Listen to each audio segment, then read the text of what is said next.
All right. Man, that was incredible. I really enjoyed Harv Eker. How about you? Was that good? That was great, wasn't it?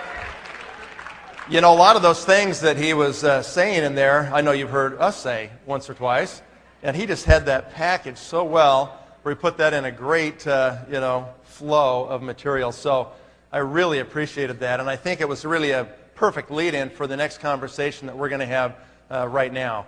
And for those of you that are here first time, brand new today, I want you to know that this might not mean as much to you as it will for those who have been here for 3 months or 6 months or a year.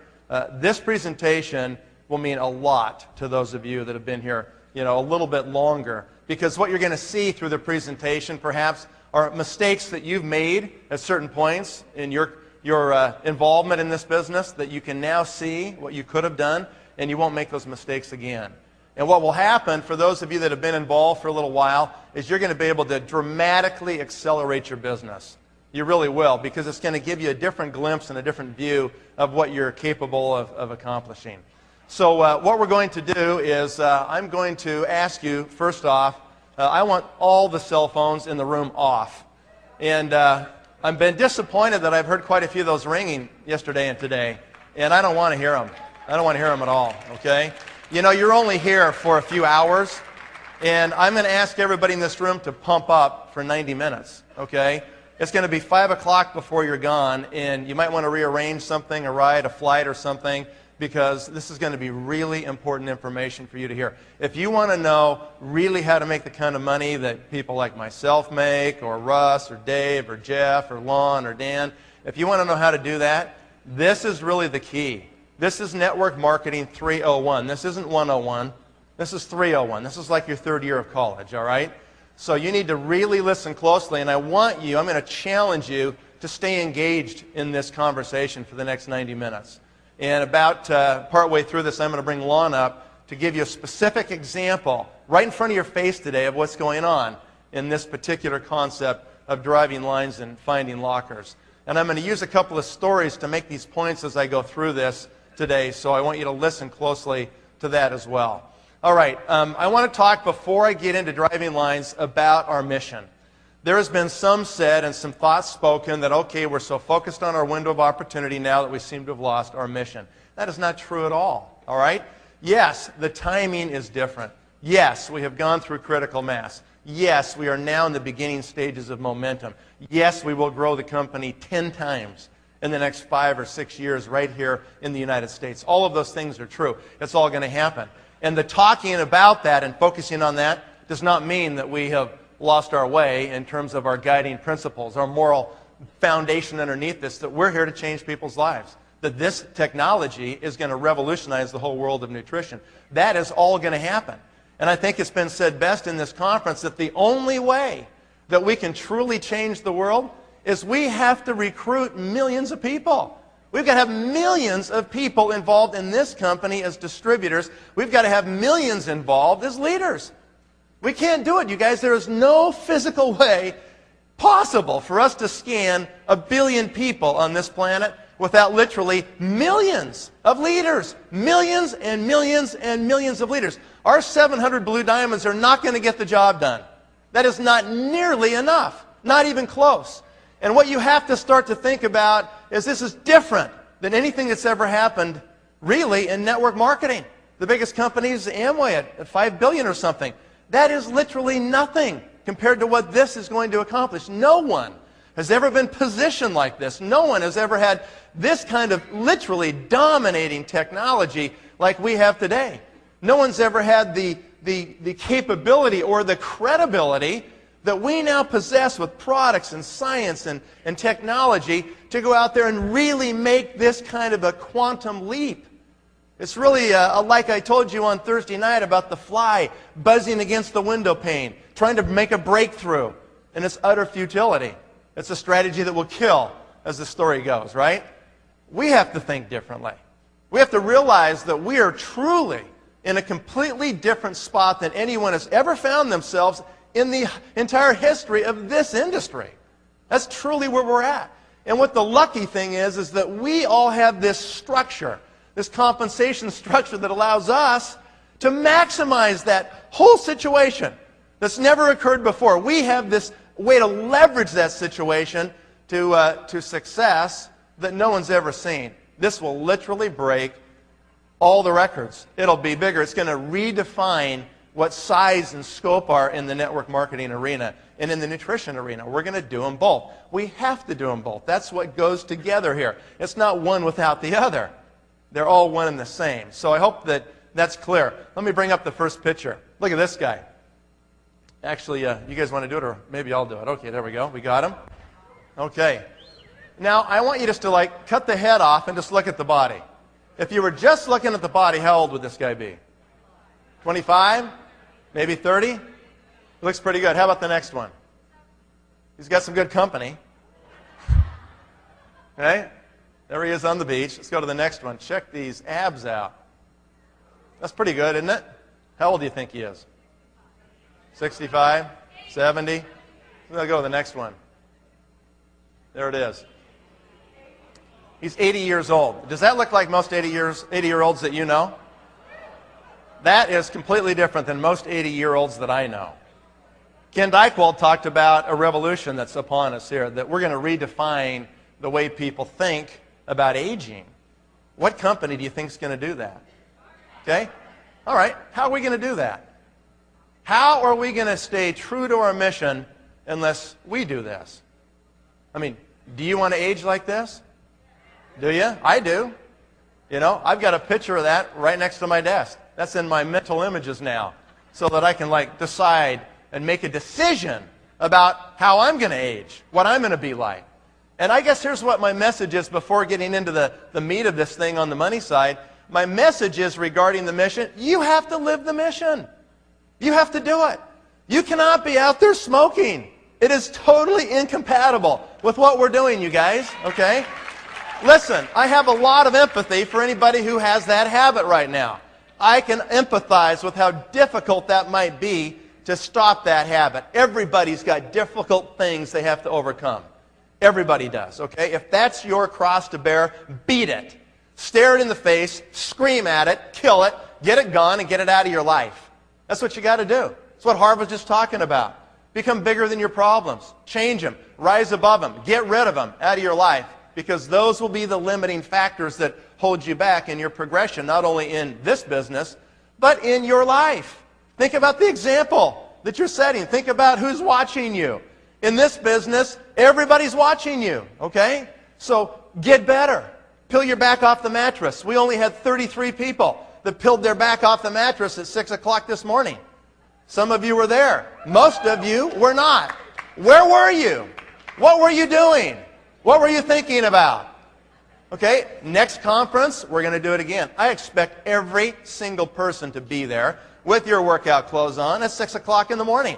It's going to happen. And it's going to happen every conference from here on out. So plan on it. Bring your workout clothes next time and get ready to go for it, right? You have to make these decisions, guys. If you want to be really successful, then you need to live the mission. You got to be the mission. It's got to be embodied in you and what you think about and how you act in your own life. This is my life. This is what I live every day. Okay? I'm going to work out. I'm going to take care of my body. I'm going to take care of my nutrition. And I'm going to take care of my diet. Okay? And sometime, maybe at the next conference, we're going to do a full-blown intensive day on what you guys got to do to take care of your bodies, how you've got to eat in your life with your diet, and what you need to start getting serious about. And you can't really thank me, can you, for that dessert last night? Okay? I want you to know that that was not my order. My order was fruit only. Not the little fruit with the sticky, ugly thing, okay? It was the fruit only. The dinner was perfect. The dinner was perfect. Didn't you feel good after that dinner? Your stomach felt good. Your body felt good. You had energy. Okay? We'll have the dessert fixed next time. I promise you. And we'll have the breakfast fixed. It was perfect, except for all those fat-laden, white, stupid croissants. All right?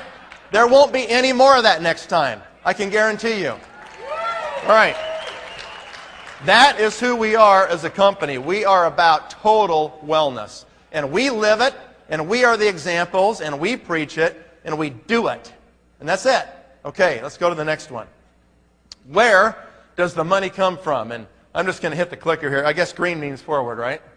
Okay, good. I want to stop right there. You need to learn how to do what I'm going to show you right now. You need to take an 8.5 11 by sheet of paper, okay, and turn it sideways and be able to draw those two lines. Can everybody do that?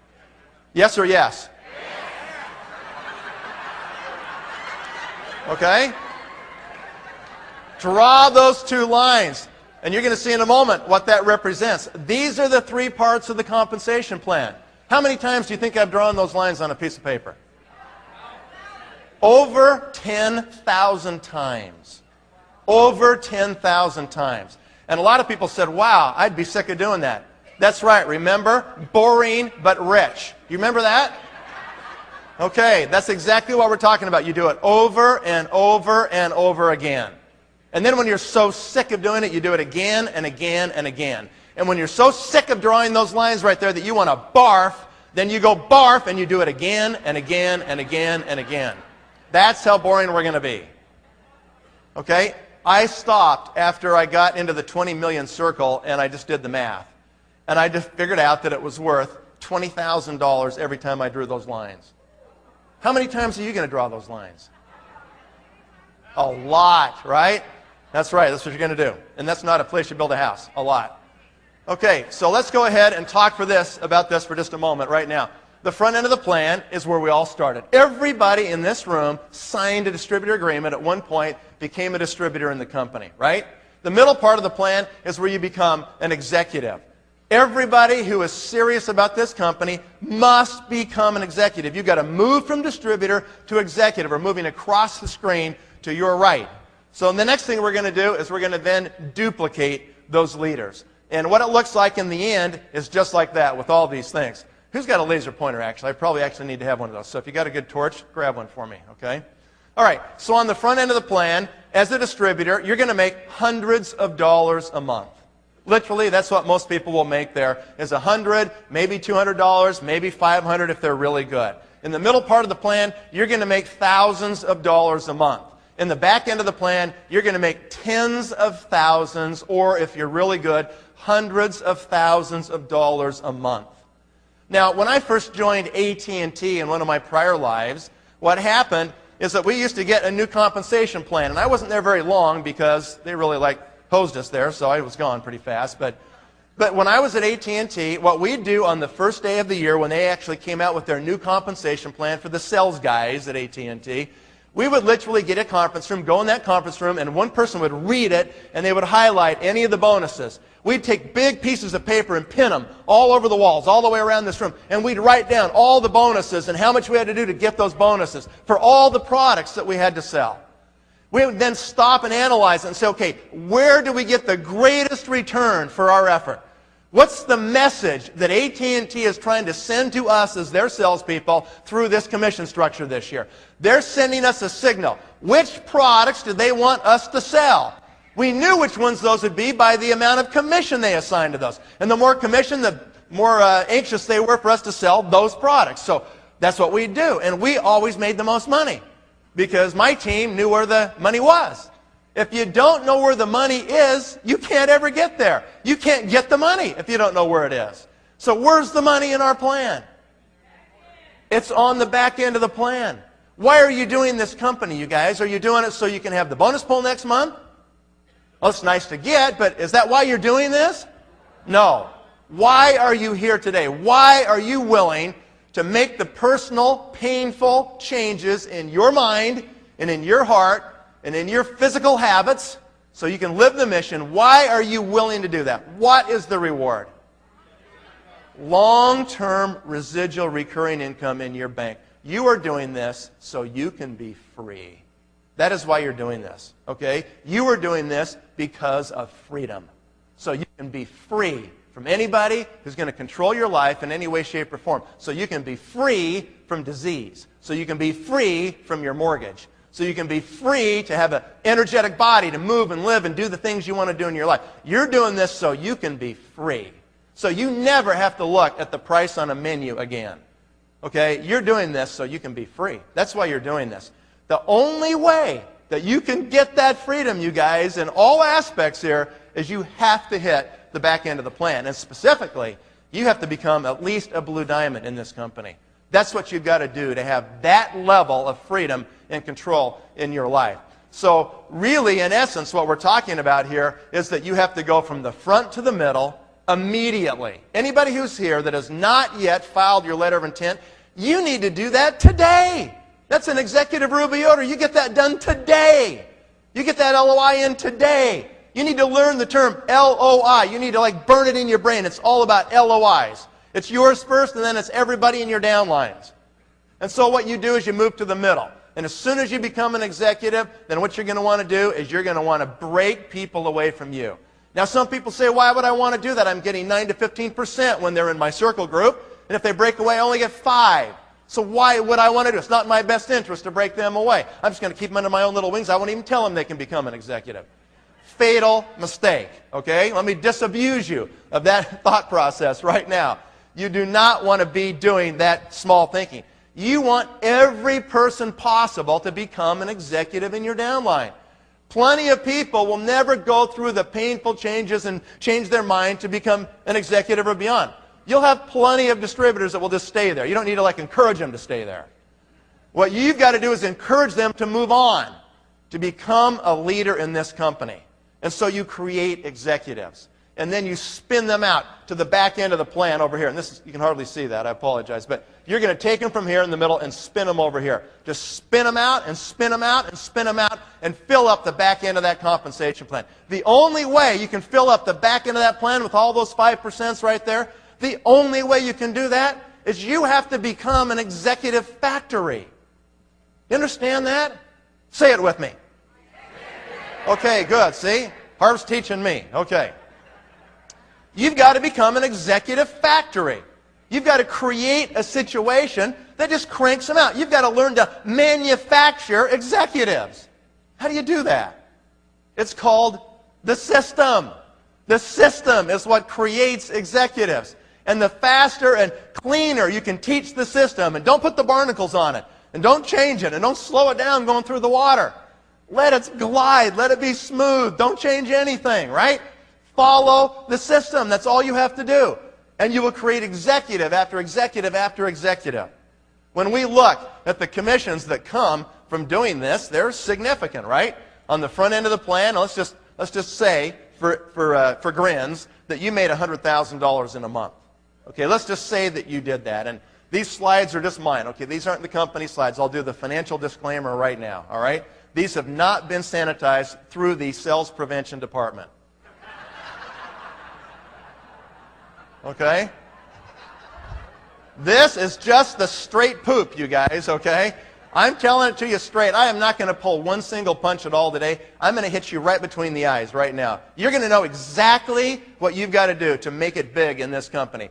You can make a $100,000 check in this company, and if you were to do that, and you broke your check down by front, middle, and back, then you can see where the money really comes from. About $1,000, if you're in the performance bonus pool, could come from the front end of the plan.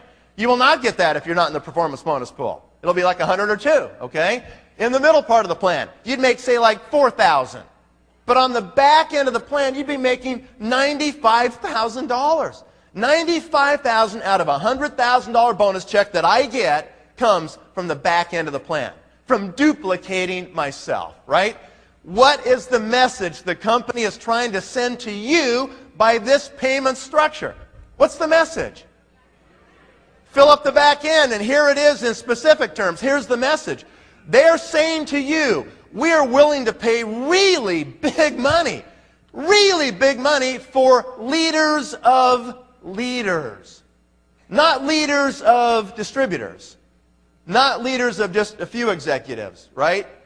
Leaders of leaders. You know, I've got racehorses in Kentucky.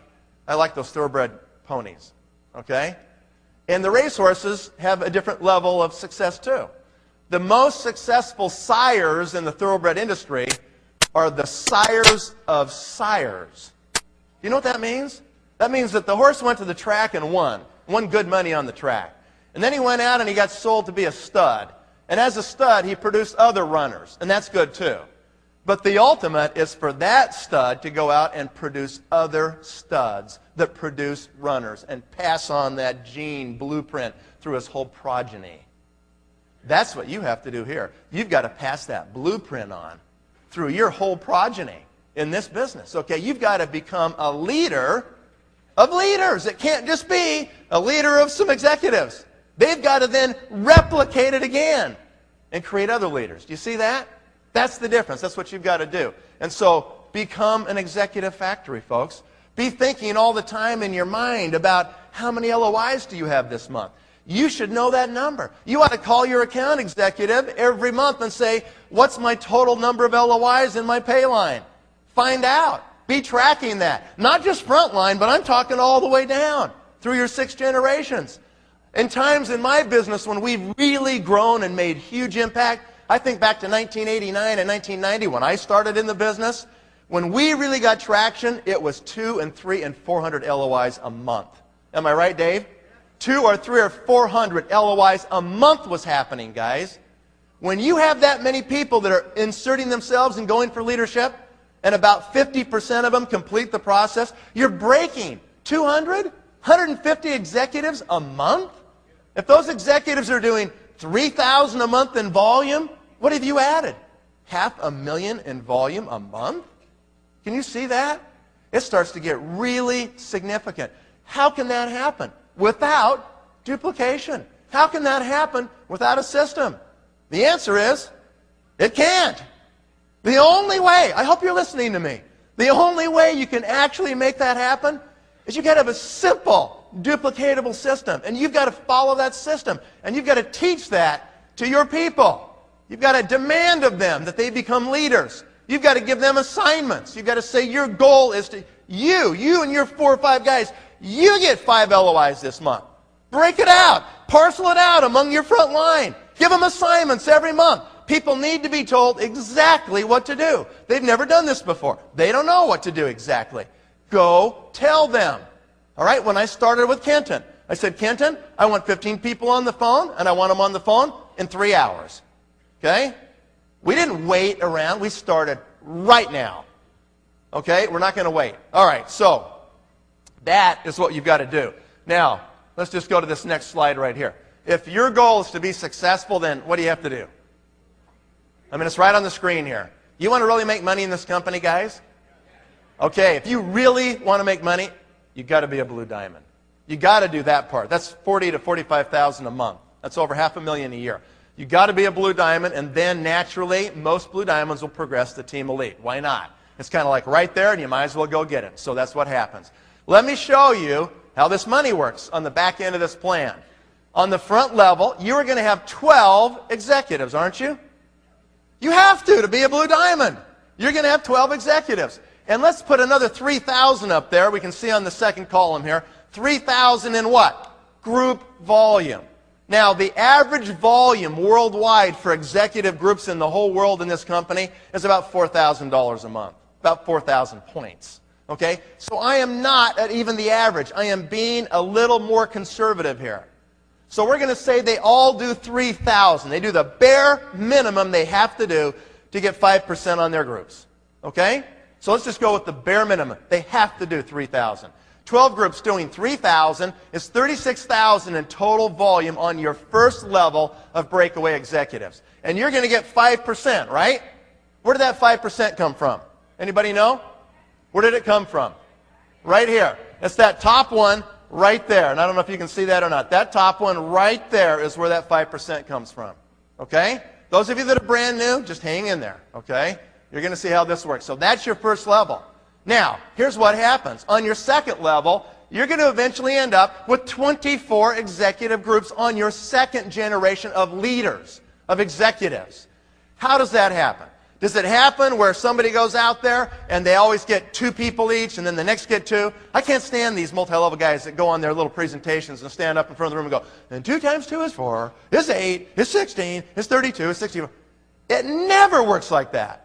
Ever. Don't ever count on that. That is not how it happens. Let me tell you exactly how this happens.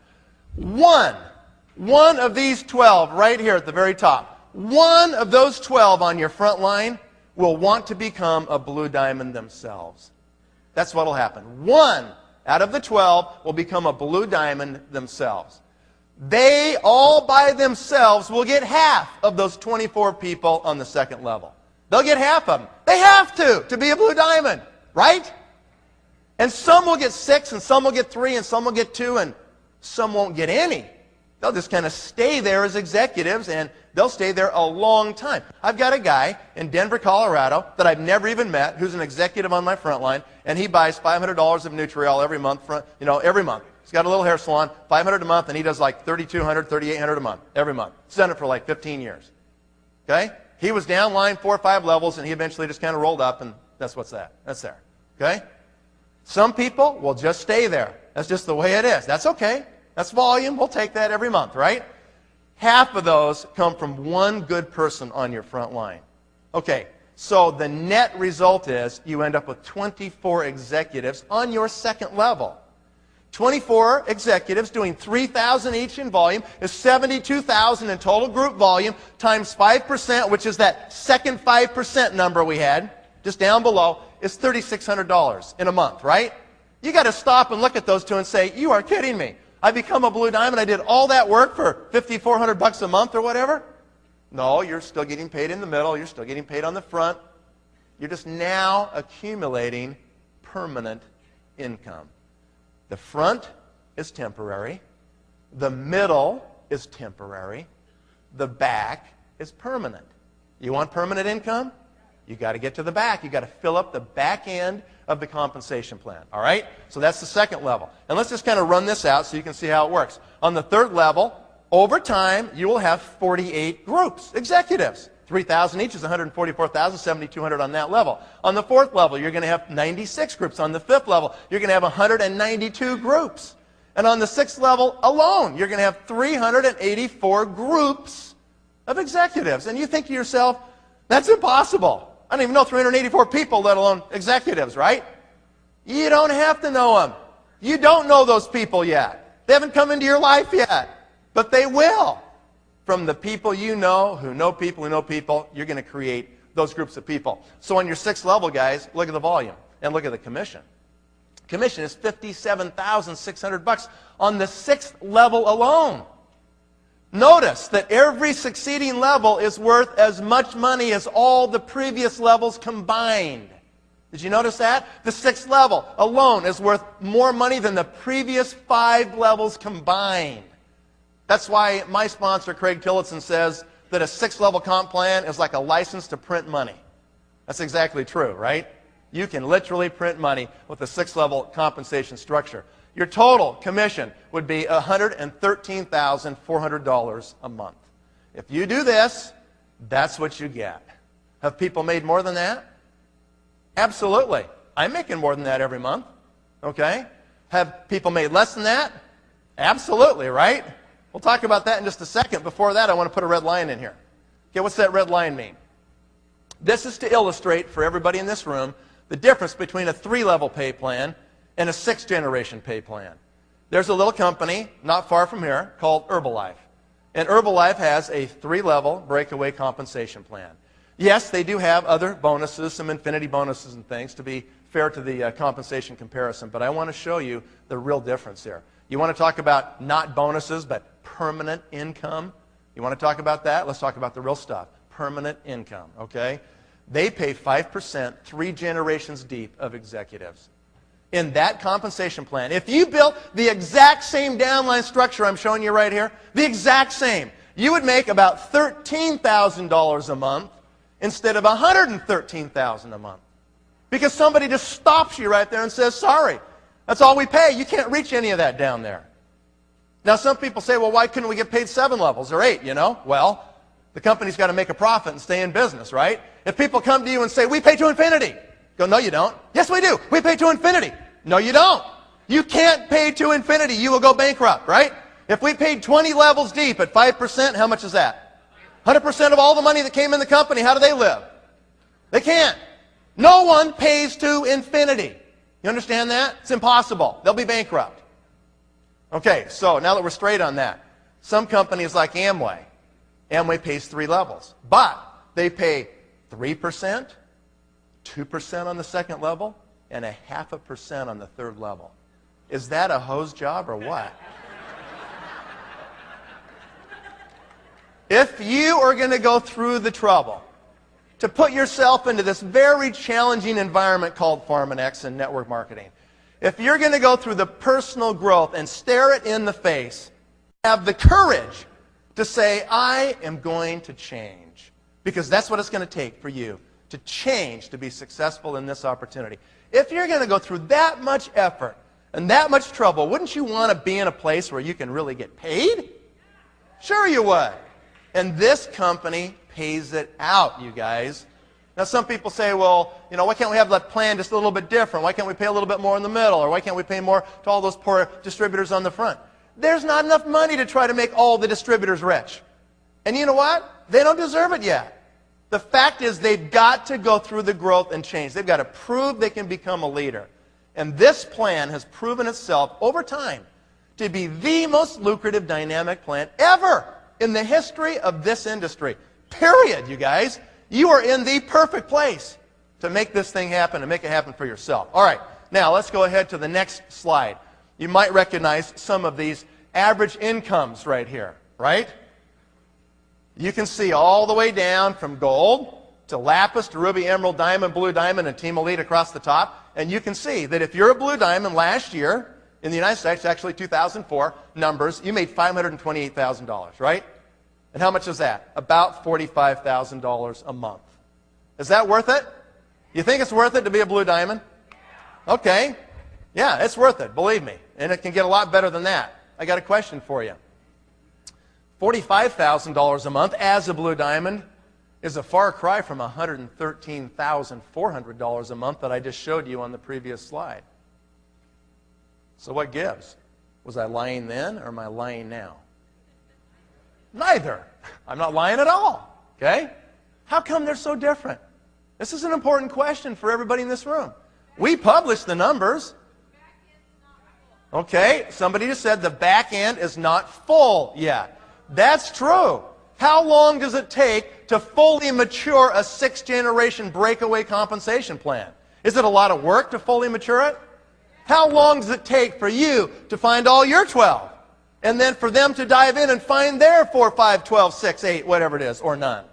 Or have those third-level people find their people, and the fourth find theirs, and the fifth find theirs, and the sixth find theirs. How long does it take to fully mature a 6th-level compensation plan? I think it's about 10 years. I think it's about 10 years to fully mature it. That's just the average, guys. Some blue diamonds and team elites are making a lot more than that. There's a whole bunch of them making a lot less than that, right? That's just the average right there. You understand that? It's just time. It just takes some time for you to mature this. Now, we're going to teach you some principles in just a second here about driving these lines and how that will help you to solidify, to fill out these levels in a way that you probably would have never filled them out as quickly as this. So we're going to jump into that here in just a second so you can see. I want you to understand clearly what it takes to make $10,000 a month. Let's kind of back up. Now that I've given you this big global picture, let's come right down to your life, to your chair where you're sitting right now. Okay, you're brand new or you've been in the business a few months. You are hoping to make $10,000. Maybe that's your first waypoint. For some of you, it's probably 5. Make 5,000, you're going to feel really good about yourself and go, okay, I'm survivable, and now I can keep moving on. I want to start at 10. Okay? What does it take for you to make $10,000 per month in this company? And I'm not talking about all the extra stuff. I'm talking permanent income, $10,000 a month. How many people's lives would change if you knew you had $10,000 a month coming in your mailbox every month, no matter what? How would that be? How would that change your life? Visualize that. Think about that. That's nice. That's very significant. It's not easy to do. How do you do it? You got to realize, guys, permanent residual income is a different animal than anybody else gets, even people with their own businesses, okay? They still got to show up. They've got to manage those employees, right? Because nobody cares about it like them. How do you create permanent residual income? It's a really rare, unique kind of income to get. So few people in this world ever get that kind of income. They don't even really know what it means. And they don't even believe it because they just can't imagine it, that it could actually just keep coming in. You know? That's what they don't get. This is way different than virtually what you can get any place. And it's really difficult to create it, but once you have it, it's really solid and it's really amazing. It's the best kind because it gives you your life. At the same time, you get the money. Most people don't get that. That's really hard to get. I'm going to give you worst case. I always deal in worst case. All right? This is the worst case right here. For you to make $10,000 per month, you have to get $200,000 in volume, don't you? Worst case, you do. How are you going to create $200,000 in volume in your group? A lot of you just did $10,000 in volume last month, or maybe $3,000. You maybe can't even conceive of getting $200,000. It is the system, guys. It's LOIs. It's constantly saying to your people, have you filed your LOI? Have you placed your LOI? Do you have your LOI done? How many LOIs do you have in your downline? How about your LOI? The LOI, the LOI. It's like you got the broken record just about LOIs. Okay? Here's what it takes. $200,000 at 5% is $10,000, right? How do you get that done? Here's one way to get it done.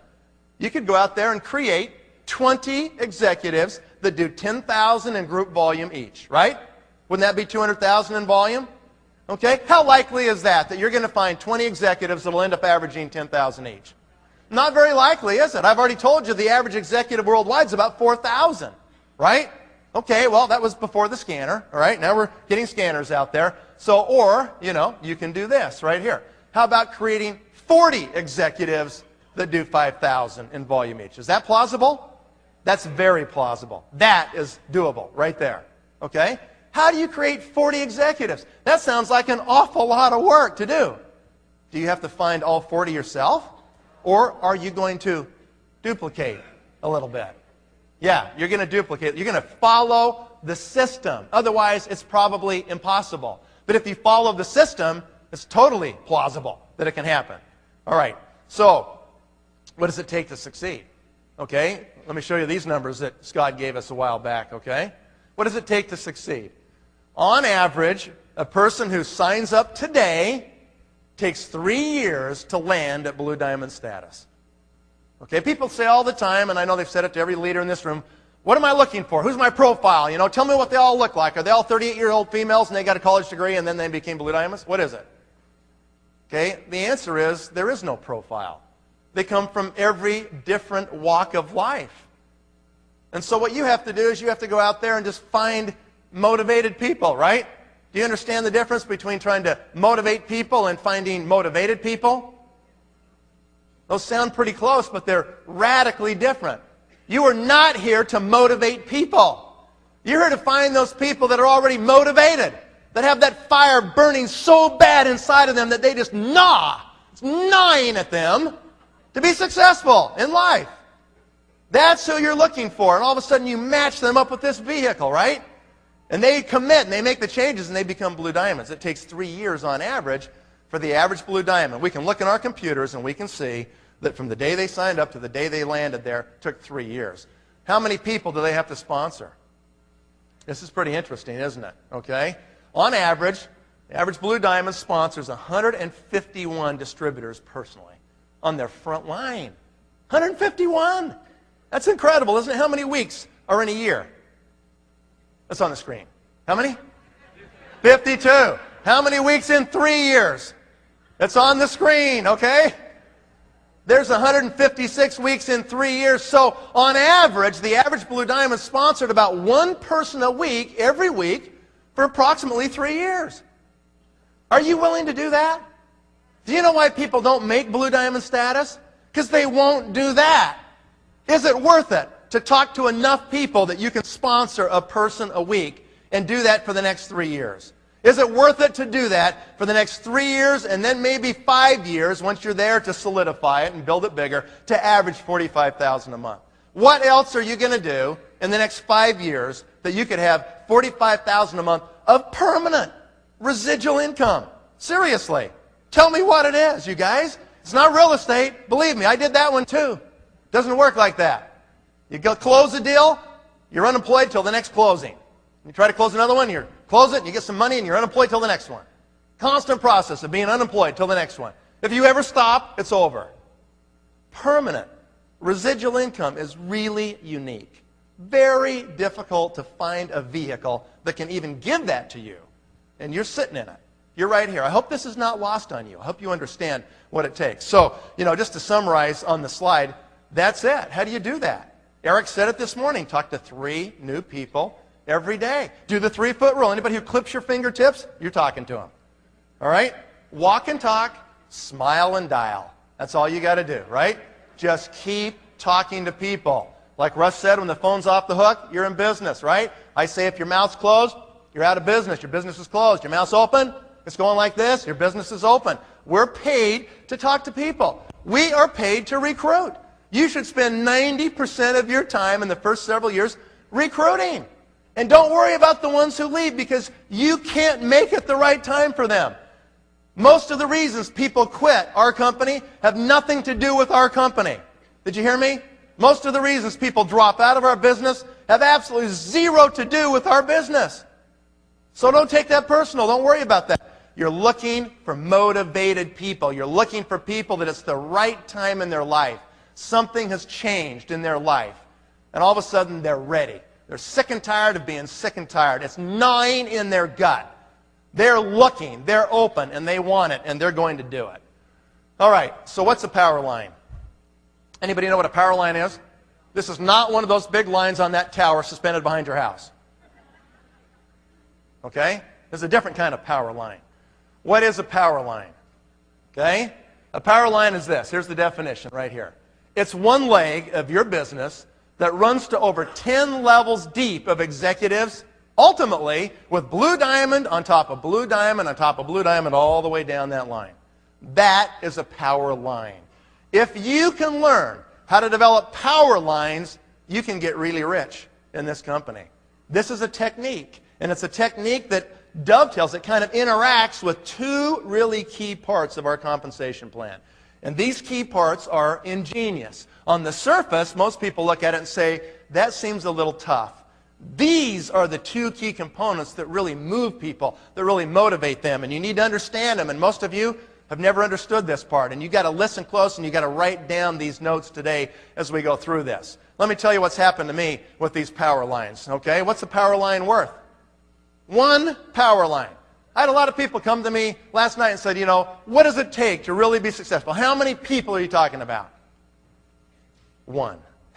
All you need is 1 really great person. That's all you need. You know, what if you would have sponsored Dan McCormick? Would you like to do that? What if you would have sponsored Lon Wardrop? What if you would have sponsored Peter and Carew Bannister? Okay? I mean, just for example's sake, there's a whole bunch in the room we could say that about, right? It just takes 1 really good person, you guys. You want to know the reality of it? Let me give you the straight facts here. The reality is most team elites and blue diamonds in this company have 1 power line. They've got 1 line that just took off and has made them their money, made them millions of dollars. That's the truth of it. If they have 2 power lines, they're really lucky. And you know why that is? Because most blue diamonds had no prior network marketing experience. They didn't know what to do, and they weren't that great at recruiting or presenting in the beginning. And what they did is they just slammed them against the wall. 1 a week. Wham! Will he stick? Boom! Went to the floor. Grab the next one. Wham! Will he stick? Boom! That guy went to the floor. Next one. Wham! Will he stick? Boom! He went. Next one. Wham! Oh, that guy's stuck. What do you know? That guy's scrambling up the wall. He's fighting, you know? And so it's just sheer numbers, isn't it? Sure it is. It's will they stick or not. And so they just plow through the numbers. They're really good recruiters. And maybe that's the best thing we can say to everybody here is just look at the numbers. Maybe that's what it's going to take for you. Now, honestly, for me, I didn't really do it like that. I had been in 2 companies before this one. I was kind of really prepared. I kind of knew what I needed to do. I didn't have to go through that previous 4 years of learning curve that you have to go through if this is your first experience. I spent 4 years, 2 in one company and 2 in another, learning this business. Okay? That's why I could go so fast in this one, guys. You know how lucky you are that you found the one right off the bat? My first one went bankrupt. My second one went bankrupt. That's not very fun, right? No, that really stinks. You don't want to do that. It's like a meat grinder. Bring all your friends in. Hey, all you guys, this is great. Come on in here. Ready to grind them up. Oh, man, your leg came off. Your head's over there. That's too bad. And so you found the right one right off the bat. How lucky is that? You are unbelievably lucky. You really, truly are. You have to get it. So you get serious about it and make it happen. What I did when I started recruiting is, you guys have heard my story, I sponsored 33 people the first year. 33. That's a little less than one a week, isn't it? That's one about every week and a half. I didn't do them like that. I sponsored a bunch of them in the first 3-4 months. Okay? I wanted to see who would play the game. At the end of that first year, 20 of them had in essence quit. Oh, they weren't out of the company, they'd buy product and stuff, but they weren't going to be executives. I didn't spend any time with them. Do you have time to spend with people that aren't going to be executives? No. Time's your enemy, guys. Most of you start part-time. You have no time. You've got to be really jealous about your time. You can't let anybody waste it. All right? You've got to be very focused on who you're going to spend your time with. That's what I do today. I train myself in those days, and it's a habit that I've acquired and you need to acquire. I listen to everybody. When you call me, I listen to the tone of your voice. I look in your eyes. I'm watching you. I'm watching your actions. I'm seeing who's really serious, because I've got to make judgments about who I'm going to spend my time with. I don't have time to spend with everybody in my downline. I got to decide who I'm going to work with, who's got the greatest potential for return. That's really the way it is. And so I'm making judgments all the time. I'm listening to you. I'm watching you. I'm looking at your actions. I'm listening to the tone of your voice. Don't call me with that nasal voice, okay? Nathan, it's really hard, you know. I don't know if I can do this or not. Okay?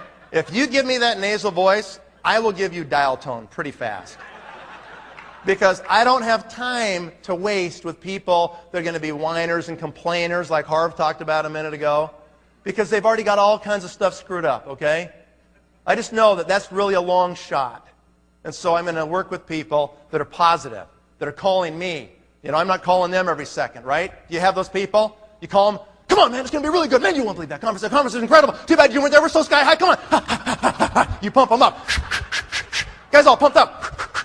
Hey, I got it. I got it. I'm going to do it. Call them the next day. Guys, I don't know, man. It's a bad night, you know.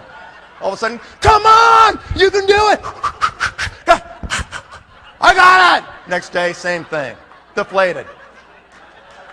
Do you have time to do that? No, you don't. You do not have time. They will suck your energy out of your body. They will suck you dry. Do you get that? You've got to guard your attitude like a big dog. Attitude is everything, right? It really is. Don't you believe that? You create your own reality by what you perceive. Your perceptions of this company and what you can do is your reality. If you want to change your reality, change your perception. Right? How do you change that? Go watch the goal setting video we did, okay? That's how you change your perception of reality. People say, well, you get them in the room and you just want them to drink your Kool-Aid. You bet. We want to drink all the Kool-Aid we can, because it's not really good out there, you know? What's the options you have? You want to go drink their, lemonade? No. You don't have anything out there. There is nothing to go back to.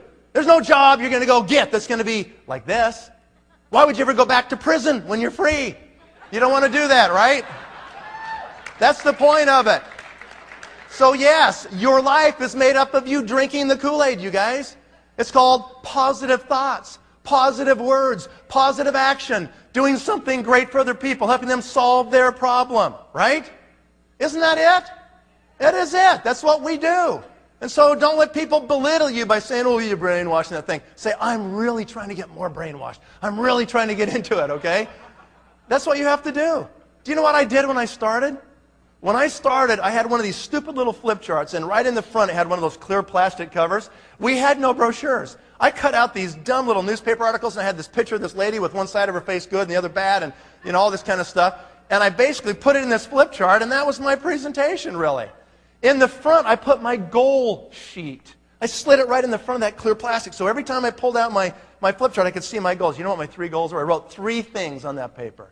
Number 1, I wrote down, I will make $100,000 a month within 1 year in this company. That was my first goal. Wrote it right down right there. That was audacious. That was insane. Like whoever, could even think they could make that. I didn't care. Think big, guys, right? Wrote it down. Shoot for the stars. You might hit the moon, right? I wrote it down, 100,000. What was the second goal? The second goal was avoid negative people. Okay, now if that's your spouse, that's a problem. I can't really help you much on that one. Avoid negative people. Avoid them like the plague. That's really, really critical. And number 3, you know what it was? Never quit. Never quit. Those are my 3 goals. That was it. Very simple. And I would see him every day, many times. Do you think that programmed my mind? What was my 12th month check? $99,641.38. Okay? Oh no, I was mad. I was upset. I missed it by $358 and change. I was ticked. Okay? But it was still pretty good. And so, what are you going to do? Write it down. Read it every day, right? Scott Schwartz has given us a little statistic. They ran a report. They said, of all the people who've been executives or higher for 10 years or longer in this company, what percentage of those are blue diamonds? I'll say it again. What percentage of people who've been at least executives or higher in the comp plan for the last 10 years, have been at least executive or higher, what percentage are blue diamonds? 95%. What does that say to you? Don't quit. You just keep plotting. If it takes you 10 years, like it took Brent Bryson that you heard this morning, it took him 10 years. It's because that Subway thing screwed up his mind for 10 years, right? You know, he got thinking different or something. We had to teach him. And all of a sudden, 10 years, he finally got it. Boom, his group just explodes. Okay? It's worth it. If it takes that long, it's worth it. What are you going to go back to? The ball and chain? What are you going to go back to? Nothing. More of the same. No hope, no future. Just rent your life to somebody. There isn't any alternative. Okay? So you suck it up and you get the job done. No excuses, right? You can make excuses or you can make money, but you can't make both. Can you? No, you can't. So no excuses except responsibility for yourself. What's a power line worth? $20,000 to $40,000 per month. A really good one's worth $40,000. You know, kind of an average one's worth $20,000 or so. How many power lines would you want? A whole bunch? Yeah. If you get one, it'll be really great, really great. But if you can manufacture power lines, not just executives, would that be even better? Yeah, that'd be really good, wouldn't it?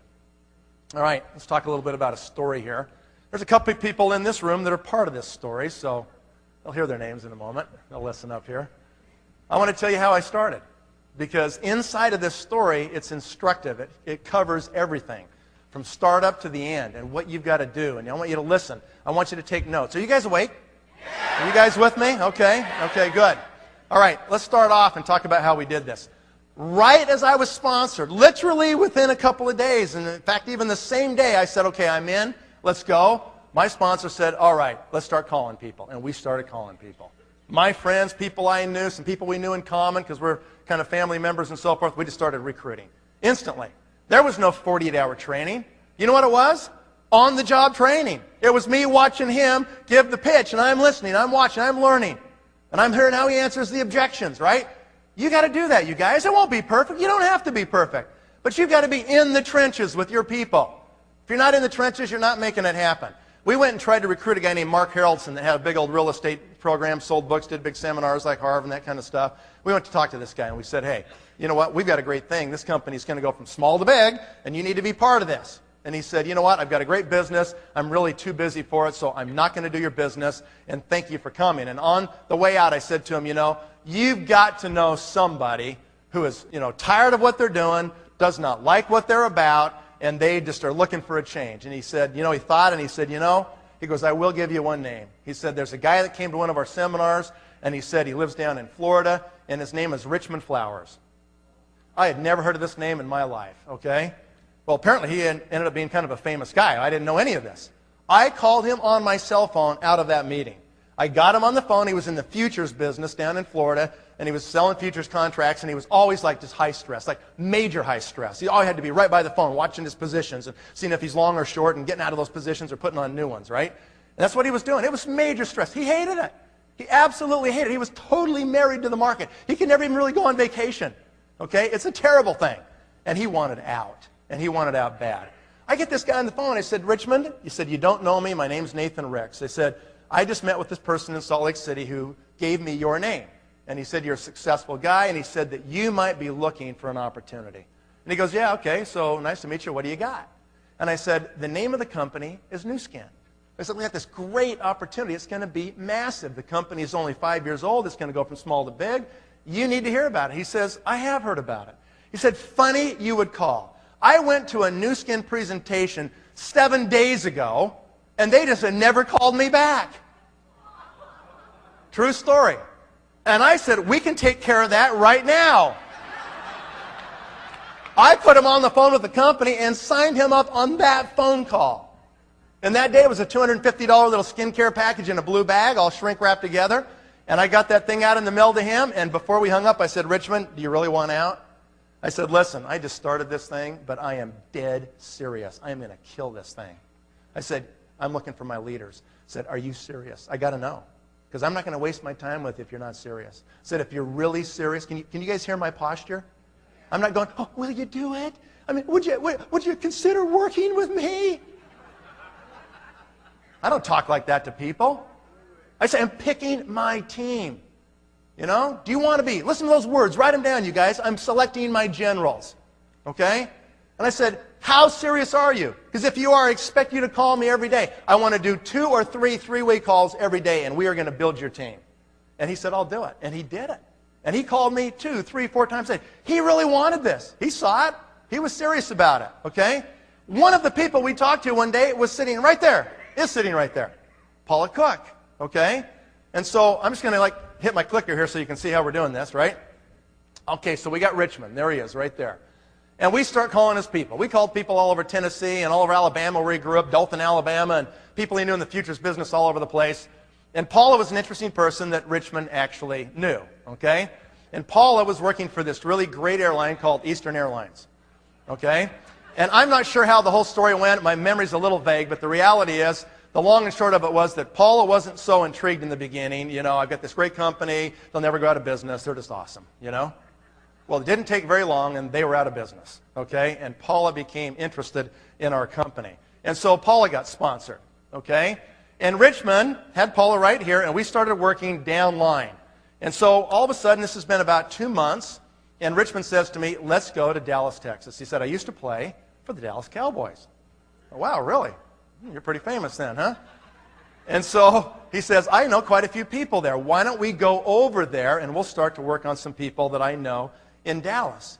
And so we both agreed, and this was August now, and I signed up on June 15th of '89. This is August, early August. I've been in the business, 6 weeks or something like that. Richmond is already ripping along in this thing and becoming an executive.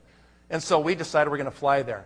How many of you have talked to somebody on the phone for 6 weeks or maybe a long period of time, you worked with them on the phone all the time, and you form a mental image of what you envision they look like? You've never seen them, but based on their voice, you have this image in your head, right? I envision this big football player guy, football, Dallas Cowboys and all that. So we decided we'll meet at DFW Airport this one day. We both fly in. He comes in from Miami. I come in from Salt Lake City. We've talked to this guy who said, okay, I'll set up a meeting and so forth, and we'll get going, and I'll just put his name on the screen. His name is Bob Creech, okay? So there's Bob Creech, and Bob was in the oil futures trading business down there. And so we went down to do a meeting for Bob, and Bob's got it all set up. We fly in there kind of about afternoon, 1, 2 o'clock. We drive down, and we finally meet each other at the terminal, and he got there before me, so he's waiting for me. And I come off the jetway, and I'm kind of looking around, and he goes, are you Nathan Ricks? I said, are you Richmond Flowers? This little skinny guy, And he says, yeah, I am. And I said, okay, we are who we are. Let's go do the meeting. So we took off. We jumped in the car.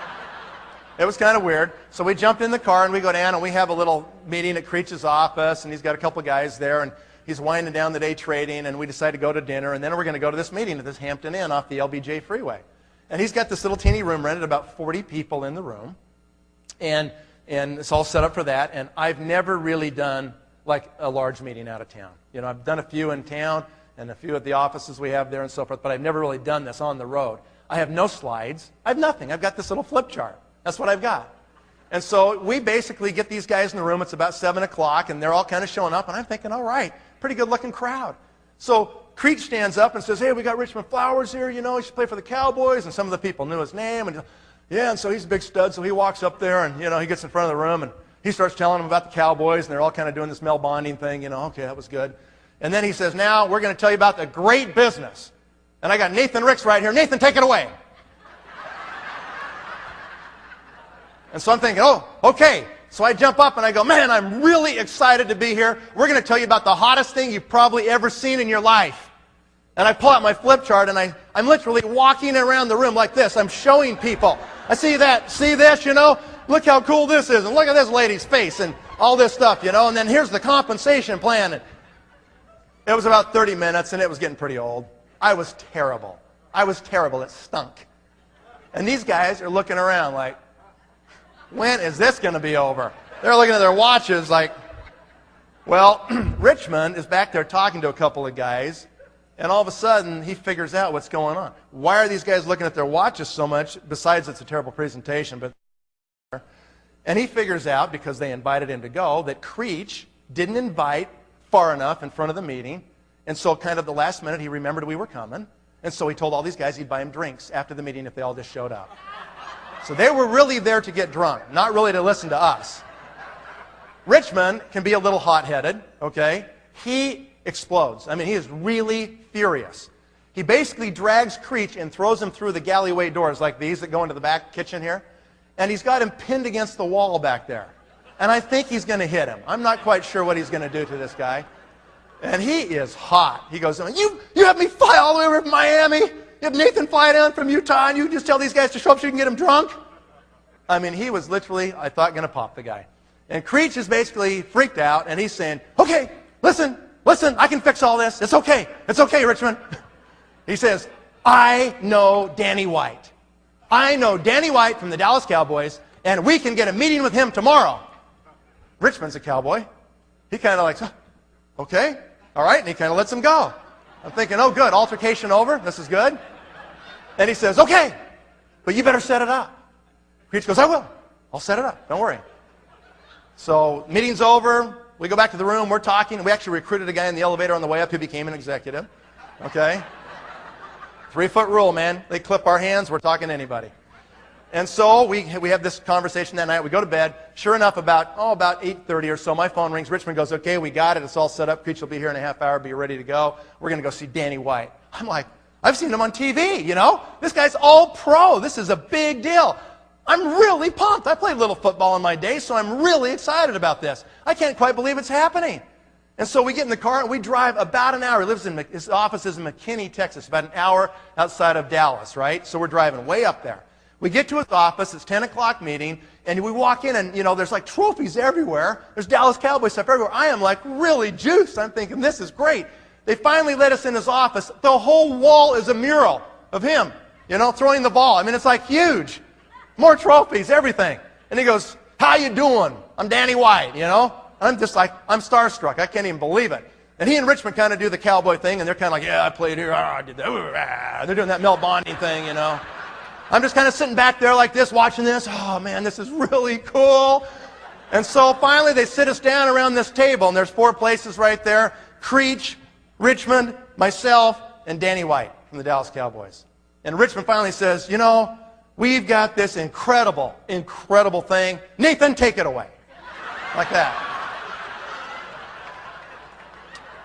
And I go, okay. I grab my flip chart, you know. I pull the thing out. I don't know what to do, right? And I go, this is so good, Danny. I'm going to really appreciate your time. Believe me, you are going to love this, okay?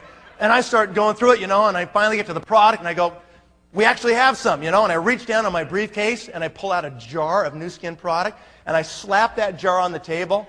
Literally, his eyes went just like this. Like that. He says, is this Nu Skin?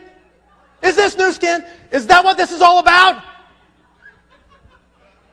And I'm very enthusiastic. I said, yeah, it is. He goes, I don't believe this.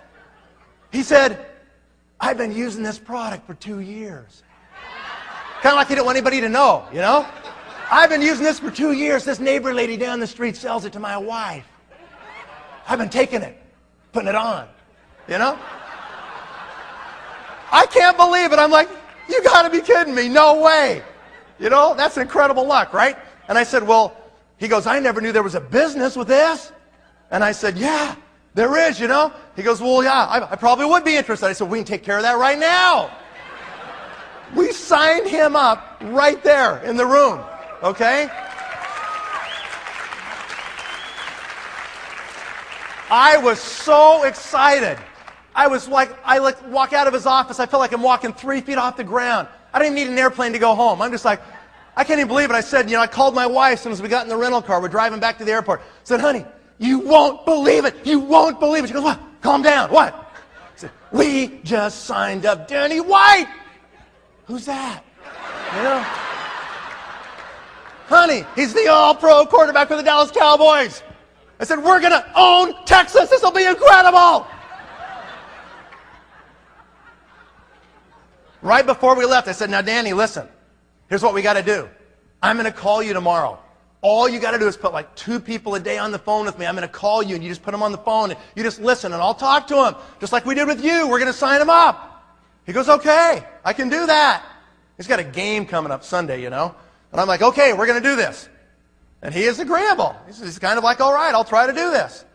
I called him the next day. Sure enough, I got right through. He puts me on to this guy named Buck somebody. I forget his last name now. And we talked to this guy. He's an insurance agent. And he goes, I'm in. Danny, if you're doing it, I'm in.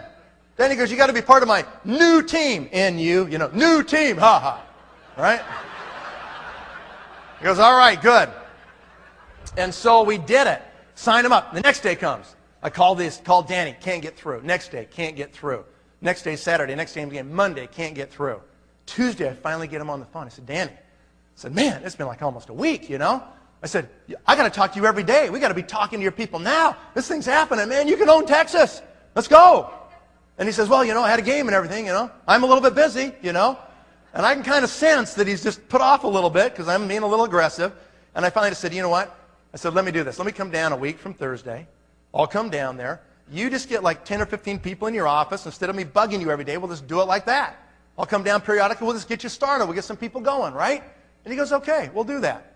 So a few days goes by. I call him, and I called him back on the Tuesday before. And I said, I'm coming down, right? You got your people. He goes, yeah, talk to a few people. Don't worry. I'll have people here, and, I'm looking forward to seeing you again. And, all right, great. We'll see you then. He's been a little hard to get a hold of. He's a little flaky, right? So I'm hedging my bets. I can't afford any of this stuff. I'm just barely started, but, he's the Dallas Cowboy quarterback, right? So I think I better go. So I set up a meeting in Fort Worth, a luncheon, before his 5 o'clock evening meeting at his office. I fly in on Thursday. I get the rental car. I go to the luncheon. It's awesome. We have like 30 people there. We sign up virtually every guest, almost every one of them. We're back there signing people up. It takes till about 3 o'clock before we're all done. I say goodbye. I jump in my car, down the LBJ, up to McKinney. I'm on the way. I'm on the LBJ. I call him on my phone. Said, Danny, I just left the luncheon, man. It went great. Incredible. I'm going to be there in about an hour. And he goes, Nathan? He goes, shoot. Is it Thursday? I said, yeah, it's Thursday, Danny. Remember? We talked like 2 days ago, right? He goes, Nate. He goes, really? He goes, I don't have anybody coming. He goes, He goes, I've blown it, man. He goes, I'm sorry, but you don't even need to drive up here because nobody's going to be here. I mean, I'm really ticked, I'm thinking, what do you mean you forgot? How could you forget about this? I just talked to you 2 days ago. He goes, I know, but he goes, I am kind of busy too, I said, Danny, this is really bad. I said, I just started in this deal, man. I don't got this kind of time to waste this kind of money. I can't even afford these plane tickets. I'm doing this for you. We can get this thing going for you, So when you're done playing football, you'll have something, man. I'm talking to him like this because I get it. I believe it, right? And he finally says, this isn't right. You're right. This is an injustice. And he said, let me make this right.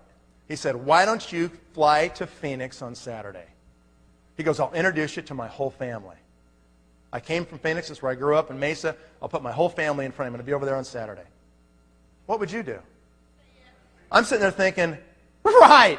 Yeah, it's Thursday. Let me just get back on that plane. I'll go home, buy a short-term ticket for full price, which I can't even afford, and I'll just fly right back down to Phoenix so you can do this again, right? Then I thought, no, he is the all-pro quarterback for the Dallas Cowboys. I took a really deep breath. Okay, Danny, I'll do that. I will be there, but don't forget. Said I won't. Said goodbye. On the way to the airport, call my wife and say, honey, you need to come pick me up a couple hours earlier than we thought. She goes, well, how did it go? I said, well, man, the luncheon was incredible. We signed up everybody. It was awesome. She goes, no. That football guy. How did it go with that football guy? I said, he forgot. She says, you are kidding. He forgot? No way. I said, but it's okay, honey, because I'm going to fly to Phoenix on Saturday. He's going to put me in front of his whole family. We're going to get them all. My wife says, are you crazy? You know, forget this guy. We don't have that kind of money to be messing around. Don't you get it? He's not going to do it. I said, honey, it's hard enough, please. Just a little moral support, okay? Just a little bit. Friday, and Scott Short will remember this. Friday, I drive down to Provo from Salt Lake, and I go to the old warehouse that's in the cow pasture next to the railroad tracks by the freeway. Remember that one? Had the garage door that went up, okay? And I load up. I'm loaded for bear. I say to myself, I am going to make this trip pay for itself. I buy 3 skincare kits and 1 hair fitness kit, and I got my blue bags with the product stuffed in them, and I am loaded for bear. I'm going to get this thing, right? I buy this really expensive ticket, and I get on the airplane. I fly to Arizona. I've never been there in my life. I fly to Phoenix, get a rental car. I get the map. I find out where Mesa is. I drive out to Mesa. I'm supposed to be there at noon. All the family's going to be there at noon, right? I get out there, and I drive down this street in front of the house where I'm supposed to be, I think. It's about 1:45, and there's not one car on the street. Nothing. I think, this can't be right, you know, so I go around the block, drive around again, come back, you know, it's about 5:02 now, and I'm looking, I'm thinking, well, no cars, but this surely has to be the house. I decide to gather up my briefcase. I got my 4 blue bags. I got all this stuff. I haul this stuff up, and I set it down, ring the doorbell, ding-dong, and it took about, you know, half a minute, and this lady, this older lady, opens the door, got an apron on and everything, and I said, hello. I said, is Danny White here? She said, no, he's not here. He's not here? She goes, no, he's coming. She said, now, he said somebody would be showing up here today that I should expect. She said, let me see. You must be the new skin man. What did I expect? I've got all these bags around me and stuff. I said, no, I'm the Avon lady. Can I come in, please? She invites me in. I've got all this stuff, you know, and I walk over into the parlor. It's kind of an older house. And I'm sitting in the parlor, and back behind the wall, there's the kitchen. Back in here, and I can see the kitchen table here from the parlor, you know. And I'm sitting on the couch, and she's kind of cooking up this storm. This huge meal is going on in here. I find out that everybody's coming for lunch. They have really no idea there's a meeting. This is taking on shades of an Amway presentation already, right? And so all of a sudden, I'm just sitting there, and I'm waiting, and I'm thinking, you know, a couple minutes goes by, she's making small talk, trying to make me comfortable, and I'm talking to her and so forth, and all of a sudden, the back door, over here, they've got this carport that's been converted to a family room. The back door of that carport goes wham, and I can hear it hit the wall, and all these little kids come running, streaming, and I see them pass right in front of me. Grandma! They're climbing on Grandma, you know, they're really happy to see her. Here come the beat-down parents walking behind, their hands dragging on the floor, like this.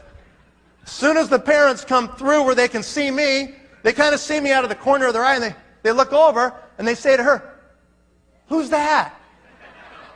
And she goes, oh, that's the new skin man. Don't worry about him. He's just sitting over there. How you doing? New skin man. Good to see you.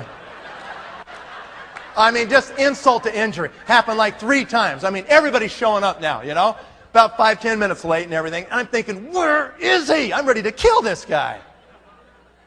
Finally, he shows up, and they're like, oh, Danny, oh, the big stud's here. And he's, hey, how y'all doing? You know, shaking hands and everything. Oh, it's a great pass last week. Yeah, I know, it was good, yeah. You know, so he's doing this whole thing. And finally, he sees me over there and goes, oh, Nathan, oh, good, man.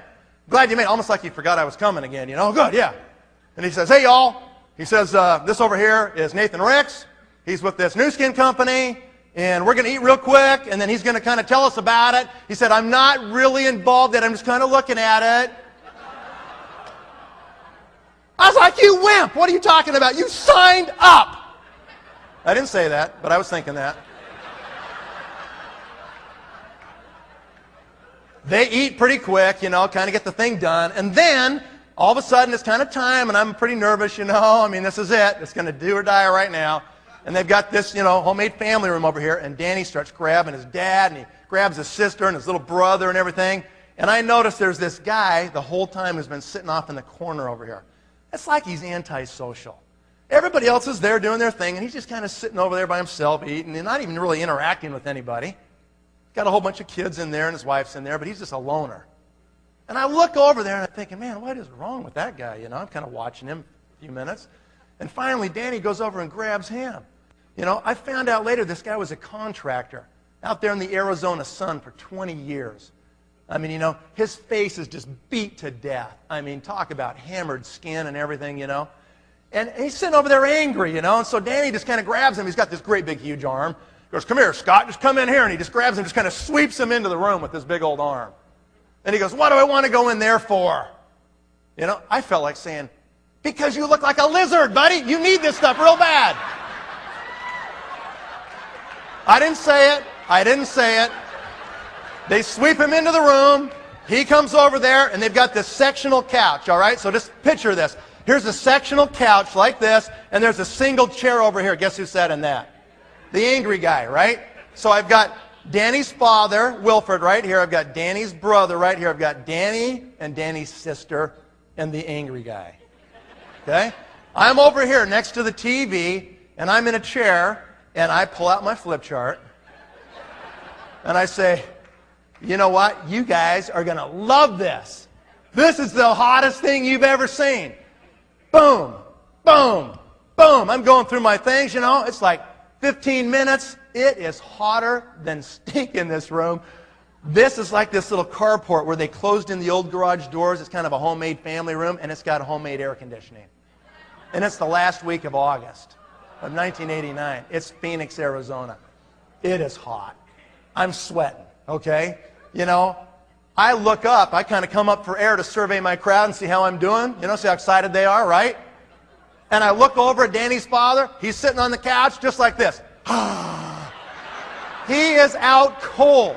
He is totally gone. I probably looked up because he was snoring, making these sounds like that. I'm going around. I look at Danny's sister, and I come over to Danny. Danny's over there going. He's bobbing for apples, you know. Doing that. It's so painful. I just want to have him lay down. I'm not here. Just lay down. I know. You can just go to sleep right here.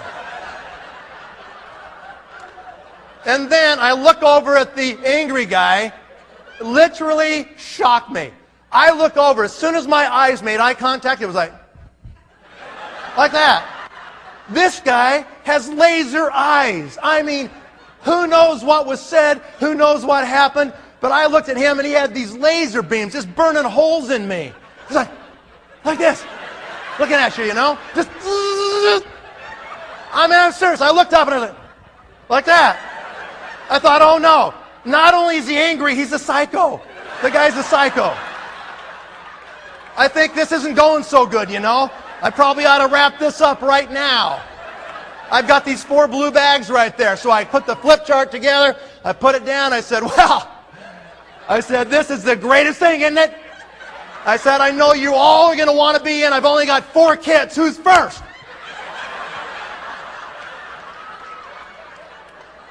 Dead serious. As soon as I said that, the psycho jumps up. I'm thinking of all the bad luck. You know, how could this happen?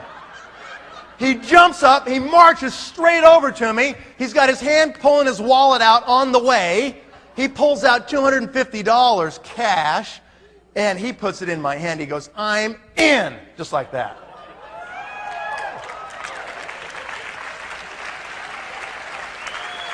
And I'm thinking to myself, you know what? Okay, this is looking a little better. Even if he is a psycho, this is okay, right? As soon, literally within seconds of that cash landing on my hand, the father-in-law comes out of a deep sleep. He goes, "You what?" And he literally stands up, his arm goes, wham! And it grabs the money. True story. Here's my hand, there's the cash, here's the psycho's hand, and now there's this great big fat paw sitting on top. And the fat paw is literally shaking. It's going like this. And I'm like, wow. You know, I've heard about domestic violence, but I've never seen it before. And it's just going like this, you know. I mean, he is all steamed up. And he says to this guy, he goes, "What do you mean you're in?" He says, "You marry my daughter. You get her pregnant 5 times. You've been unemployed for 9 months. And you're going to give your last $250 to this guy for some skincare deal over my dead body. Like that. Whoa. This was very intense. No one in the room is sleeping. Everybody's on the edge of the couch. This must happen a lot in this family or something, you know? It's kind of like the game's on. Let's see who's going to win. And all of a sudden, the psycho takes his eyes, those laser eyes, and he turns them on the father-in-law. He just goes, just drills him. And he goes, hey, I don't know about you, but I'm in. Whoa. Everybody's watching. The father-in-law is sitting there going, wow, that was a good comeback from the son-in-law. What am I going to say? They're all looking at me. And he's looking around, and you can see he wants to say something. You can see his eyes are kind of going, his mind's moving, his mind's going around. His eyes are going like this, and his mouth's kind of trying to mouth like that. Everybody in the room's like, spit it out. Come on, spit it out. Finally, he says, okay. Okay. If you're in, then you're in underneath me.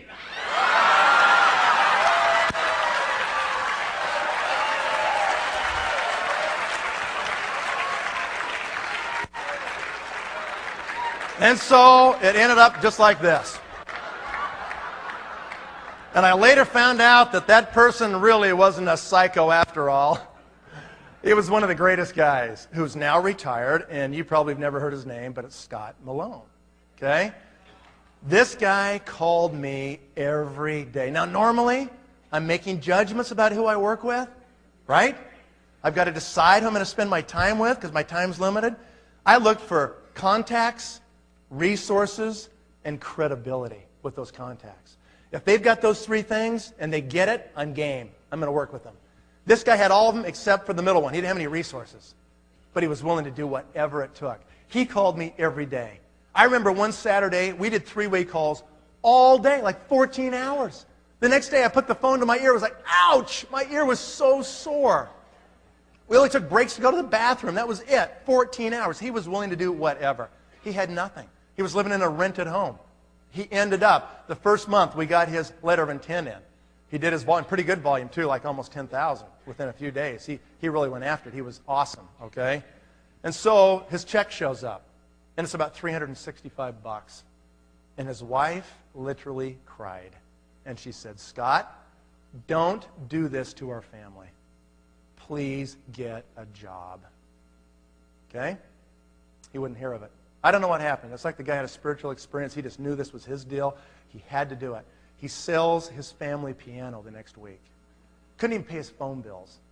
Okay? And so he keeps going. He's got 2 cars. He sells one of them. They're just junk trap cars, you know. He'd park the car 3 blocks away from his appointment so nobody'd see his car, and he'd walk to the appointment. Okay? Second month. Check comes along in the second month. His check is for about $800. Okay? His wife cries. She says, Scott, don't do this to our family. Get a job, please. How long can we go like this? Okay? He sells his children's beds. They're sleeping on the floor. He sells virtually everything he owns in this world to make it, to get there. Okay? He broke as an executive in 2 months. We had good stuff going, really good stuff going. In the 3rd month, his check came to his house for $6,600.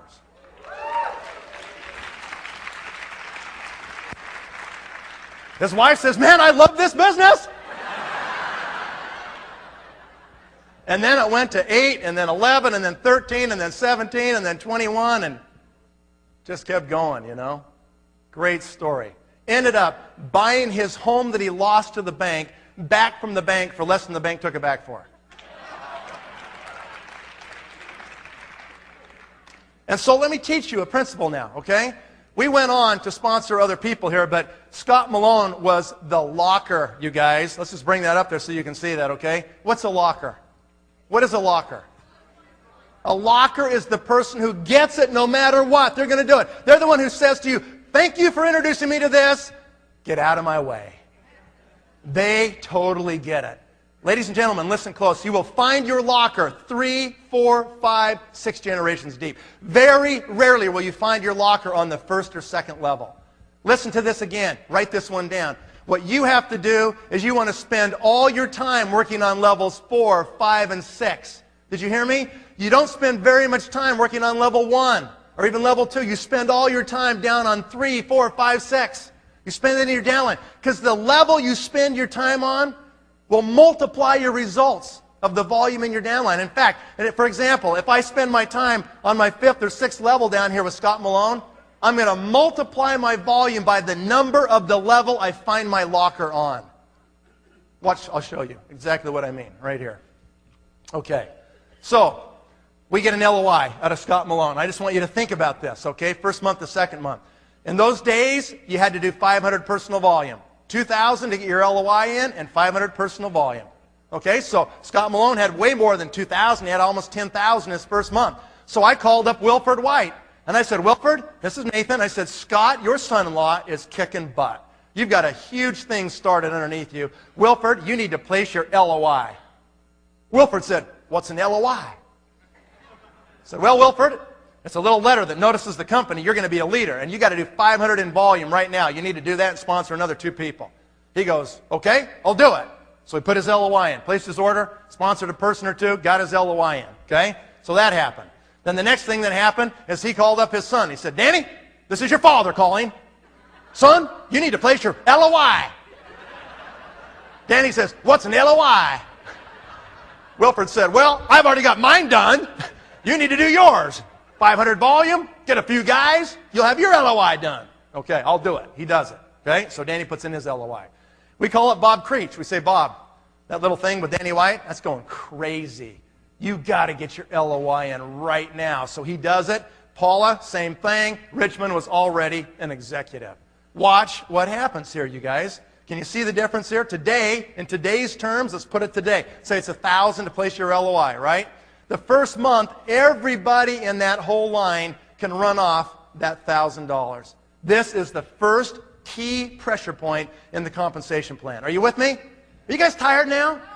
You got to suck it up right now. You got to get this point, okay? If you get $1,000 downline, someplace down there in the first month, everybody upline can count that volume for their own LOI. Did you know that? The first month only, right? The second month they can't do it. It's encumbered volume then. The first month it is not encumbered. Listen close. The level you can find the locker and get the LOI will multiply your volume the second month. What happens the second month there? The second month they have to do 1,500, right? So in this case, we'll just go through kind of like the first month. They all count that same 1,000. So I don't really have 5,000 here because they just have to count the guy below. They all ride on one great guy. But the company, in their wisdom, will not let that happen the second month. The second month, they got to stand on their own 2 feet. They can't ride on one great person underneath them because they're going to break away eventually, and they don't want that guy to fail. So tough love dictates that they go ahead and have somebody else. If the second month, those people all do 1,500 each, my numbers are wrong there, it would be 7,500 in volume. Wouldn't it? Versus just 1,000 if I work deep instead of wide. You understand what I'm saying here? If I work down, if I drive that line down and work deep, I can get 5 times more volume than I can by just sponsoring another person on my front line. I can go wide all day long. I can go sponsor another front line, get an LOI, get an LOI, get an LOI. That's just one guy, just one level. If I drive at 5 levels and get an LOI, the second month I get 6 times, 7 times the volume of just doing a frontline guy. You guys see groups out there that have 20, 30, 40,000 in GB and you wonder how they do it? That's how they do it. And most of them doing it without knowing that it happened. They don't even know that they did that. But that mechanism in the plan kicked in for them and made it happen. Like Byron up there in Blair in Canada. That very thing happened to them in last November and they did huge group volumes. Okay? This is how you make it happen. This is how you manufacture this, you guys. You have to understand this. This is really important, all right? So then what happens is the next month right here, okay? The next month, we sponsored Rick Palmer. Palmers are here today. Are you? Where are you? Right there, okay, okay. Who sponsored Mark Mabry? And I remember the day we went to Mark Mabry's Prudential Real Estate office, And Danny came with us. He was in town, and the Palmers were there, and Scott was there. We went over to Mark Mabry's office, and we said, Mark, you need to do this. Mark's family had the Prudential franchise for Phoenix, and Mark got the vision and said, okay, I'm going to do it. Mabry's still here. They were here earlier, I know, today. Okay? So they're in the business. They bring in a guy named John McClellan, okay, who brought in a guy named Sean Brady, who brought in a guy named, George Kligeris and all these other people, right? This is a power line, guys. That's a power line. So here's what happens. John McClellan goes out there. Actually, let me just show you here. Everybody knows 2,000 people on a first-name basis if you graduated high school or equivalent in your country. Do you believe that? That's absolutely true. You know 2,000 people on a first-name basis, okay? If you don't believe that, I can put a gun to your head and you will write them down. I promise you. Okay? So in this case right here, for me to get down to Palmer's, to find down through Scott Malone and Rick Palmer, I sifted through a potential universe of 14,000 people. You know what Brent Bryson said this morning? He said it's about sifting. It's not about selling, is it? It's about sifting and sorting. So what do I do, you guys? How do I do that? I go ahead and get Richmond Flowers, and I say, I want to see your top 20 contacts, Richmond. So give me your top 20, just like that, right there on the screen. And I want to hear them. I want to get them on the phone. I want to be on a launch call. I want to be on a three-way call. I'm listening. I'm seeing who gets it, who's the best shot for me to spend my time with. All of a sudden, Paula shows up right there. Boom. Paula, I want to see your 20 best people. I immediately go down and work with Paula. I don't worry about Richmond so much anymore. I'm driving the line. I'm sifting and sorting. I'm going through that group. Boom, boom, boom, boom, boom, boom, boom. Who is it that I'm going to work with? There they are. Bam, there's the next one. And then I go down to Creech. I say to Creech, show me your best 20 people. I went down. I got in a room. I looked them all in the eyes. Nobody in the room was the people, but the guy the next day was, right?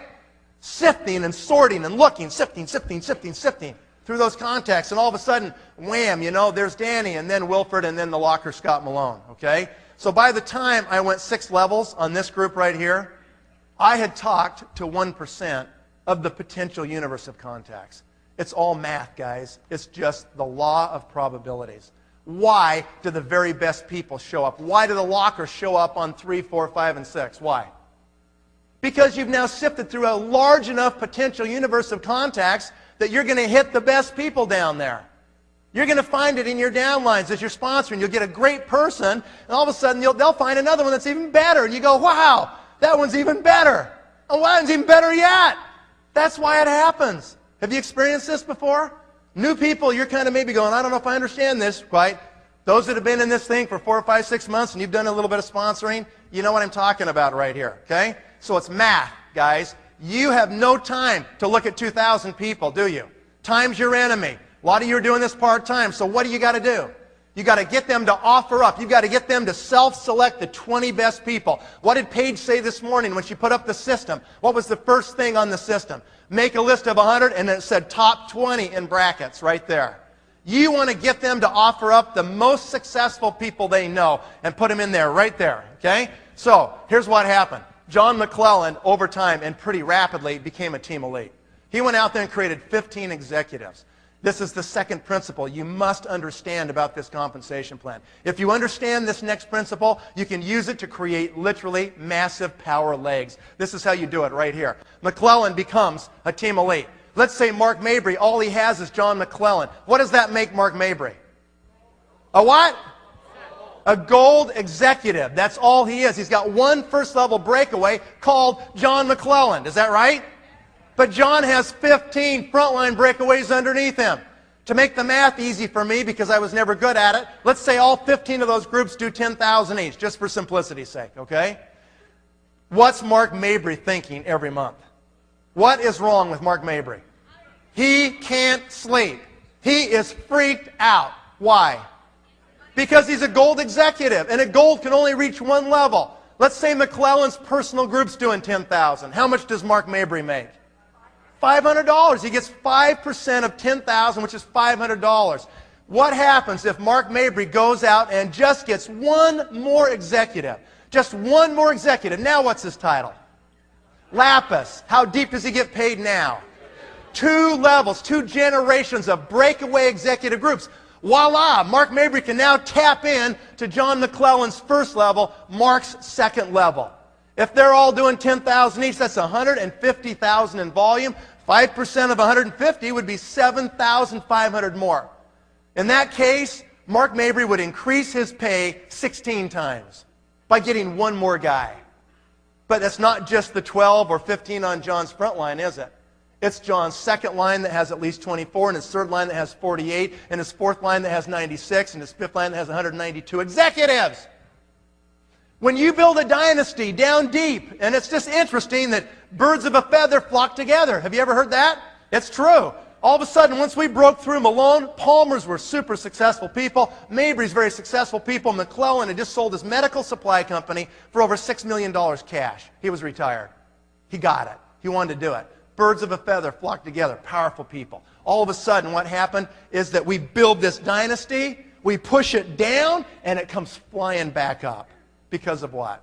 Because of that key feature of the plan, which says you have to have width to capture the depth in our compensation structure. It creates the fear of loss. Remember, the fear of loss is a much greater motivator than the prospect of gain. Write that one down. The fear of loss is a much greater motivator than the prospect of gain. What time is it?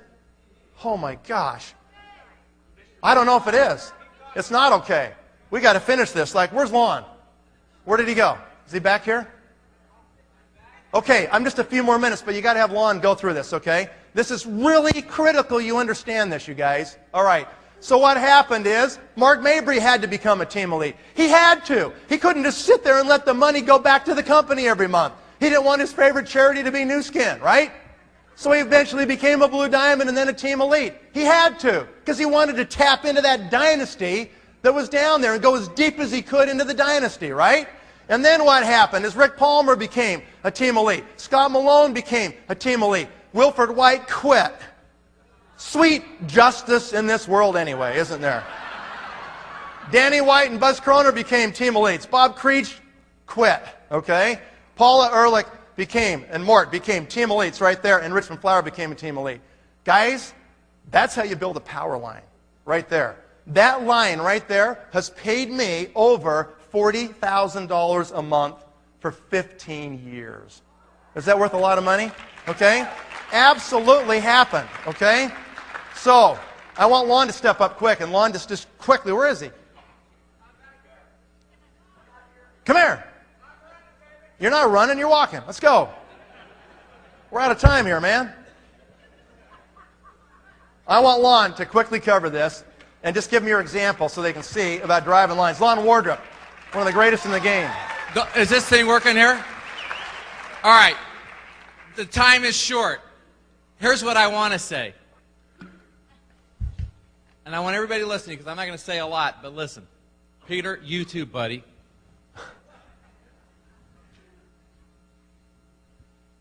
I mean, truly, at the end of the day, there's only one thing you got to do. One thing. That's it.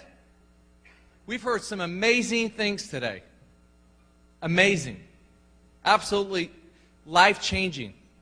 A lot of you today come to us financially bankrupt, physically bankrupt, mentally bankrupt, spiritually bankrupt, socially bankrupt.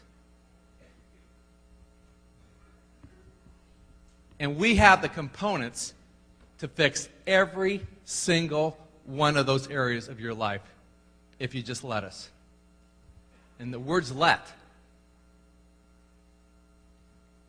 So the question is, the only thing you got to do, first off, is decide you're going to do it. So you've got to do one thing and one thing only in this business, and that's recruit yourself. That's it. I understood the principles of this, okay? This thing up here is called the puzzle. I'm not even going to go through it. The thing I want you to understand is when I came in, I didn't know the compensation plan. We had no presentations. The company had been going backwards for 11 years.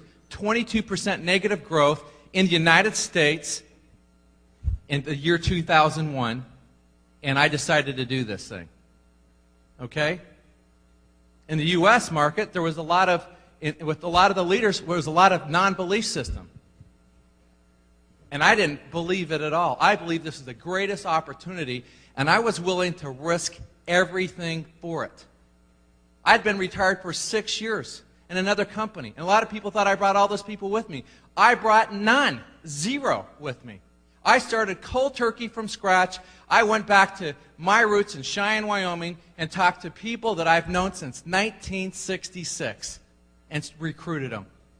I recruited 15 people on my front line because I asked Nathan what's the top position in the company. And honestly, the truth is, I knew 2 positions in the company for almost 2 years. Executive and team elite, and I knew nothing about any of the other positions. That's the truth. I did not understand the compensation plan. I didn't understand much about the products. I just knew the scanner was going to change the world. And I was willing to risk my homes.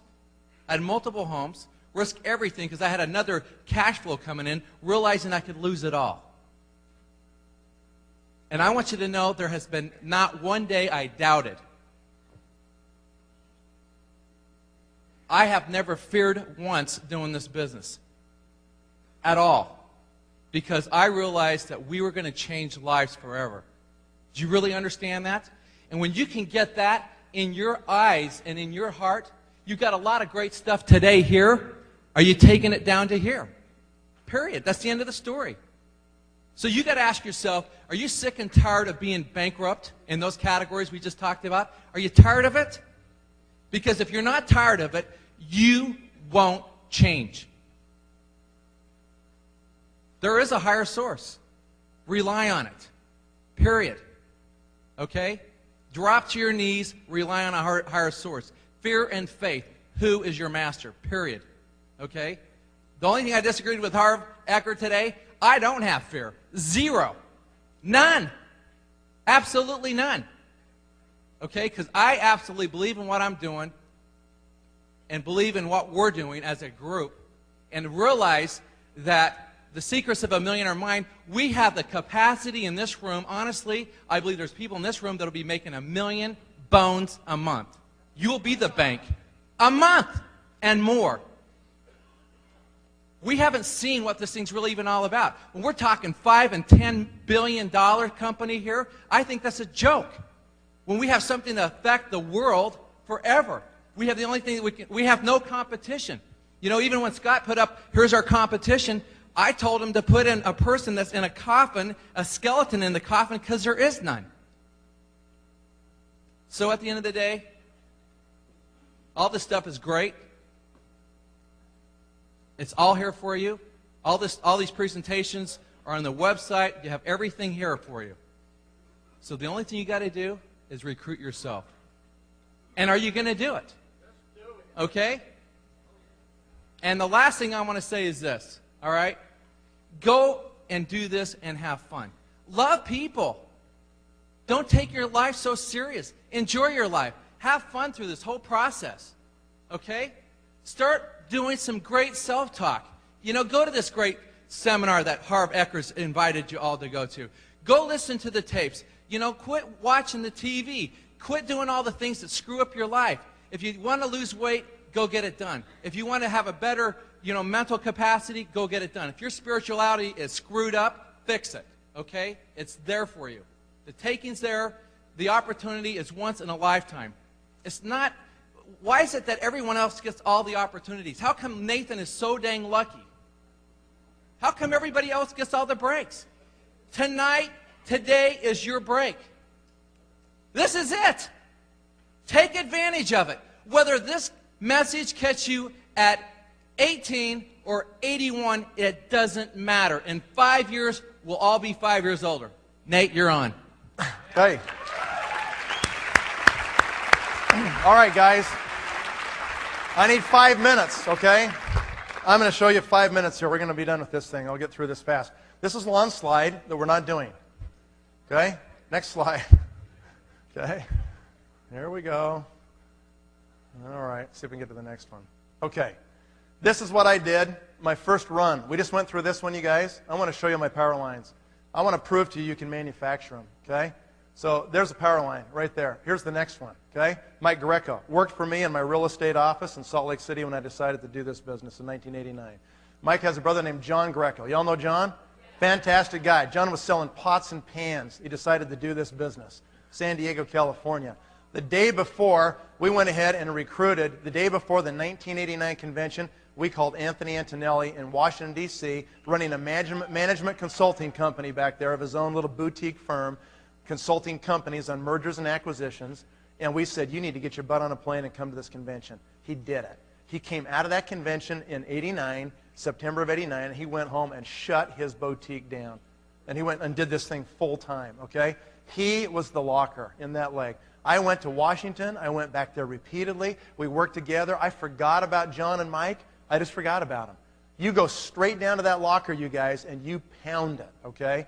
Anthony did it. Darlene Shear was the first team elite in the country of Canada. He recruited her. She was 3 levels below him. She rolled all the way up to his first line, okay? James Vint, British Columbia, BC, became team elite, went out there and recruited some other Japanese team elites when Japan opened. That is the second power line. Here's another one right here, Derek Winkle. What a great guy. Started off in this industry carrying bags at the Marriott Hotel. Okay, Derek Winkle came into the business, has done a phenomenal job. Ken Belknap came into the business. The Sheranian brothers came into the business. And then they recruited the Bannisters, Peter and Carew Bannister, sitting right here on the front row, okay? Their daughter came to a piano competition in Salt Lake City, Utah. She went to the competition, and Carew showed up eventually and found out that this lady named Pam Moore had Nu Skin products in her house. Pam told them that we were going to open up in Hong Kong soon. They were living in Hong Kong. Peter was a Cathay Pacific captain flying a 747 airplane out of Hong Kong. They ended up being the locker, okay? So we started working with them. I had meetings at their home in Hong Kong. Other people helped. We had Japanese meetings in Guam and Saipan, and we started doing this whole thing, and they were the players. They had a little friend over there by the name of Michiko Graf, who married to Bruno Graf, who recruited her cousin, a guy named Katsumi Kaneko, okay? That line runs down a long way, guys. I mean, you know, dozens of levels of executives, team elites. Another one, Sandy Killen. Sandy Killen's in Phoenix, Arizona. Sandy Killen became a Blue Diamond in the company. Another power line developed here. Why? Sandy would not have dinner with me, wouldn't have lunch with me. Sandy was in one of my other companies.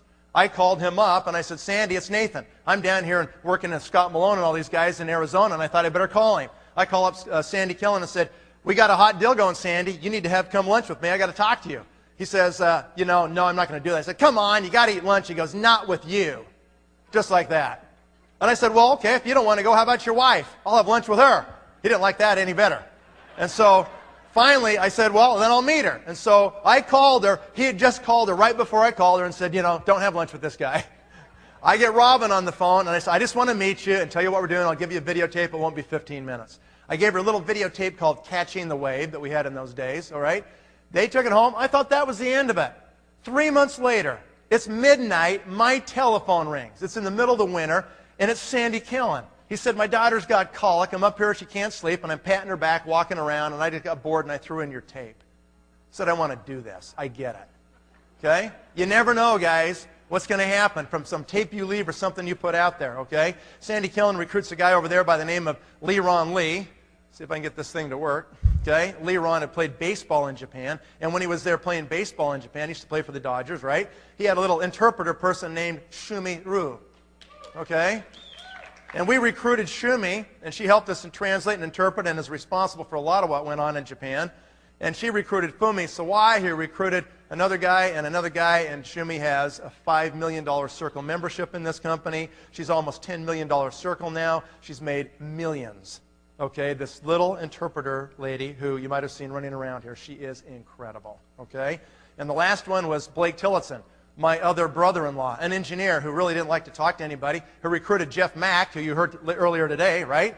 You know what Jeff was doing? Jeff was selling marital picture albums for people's weddings. He would go to the girls at the universities in Utah, and they all wanted to get married eventually, right? They all thought they would. And so Jeff would knock on their door and say, you are gorgeous, gal, and when you get married, you're going to want to have an album ready to go. And he pre-sold wedding photo albums to people. And Jeff's so good looking, they would always let him in, right? So Jeff did really well, you know. Well, that was Jeff Mack, but I got to tell you, Jeff didn't even know how to really present in those days. And that's what you got to be willing to do, is change. I remember one time in Clara's offices in Salt Lake City, the room we've launched a lot of these groups out of, Jeff gave the presentation, and it was a disaster. It was terrible. People were falling asleep. Craig Tillotson, my sponsor, pulled him upstairs in his office, and he just had to dress him down. I was in the room, and Jeff was sitting there, and he said, Jeff, That stunk. That was terrible. He said, you know what? You're just like, just monotone. No, it's really exciting. Yeah, we got a great company. He goes, your voice doesn't even change. Doesn't even do this, man. He goes, you're terrible. He goes, you know what? You need to change your personality. I mean, he was brutal on Jeff Mack, right? And sometimes leaders have to do the hard job because you care about them more than just a little bit. You want them to change, you guys. And sometimes you need to point it out to them right to their face and say, we got to have the hard conversation. This is a problem. You've got to change this. You need to grow in this area. And Craig did it directly. And man, has Jeff Mack changed? Holy smokes. Unbelievable. He recruits Brent Bryson, who was 6 levels below him. 5 executives quit in between Brent Bryson and Jeff Mack. Okay? And look at Brent Bryson today. Makes over $100,000 a month, right? He recruited John Emerand over in Thailand, and there's other Southeast Asian team elites there. That was my first 6 or 7 years, guys. That was my first run in the company. Let me just describe this to you, okay?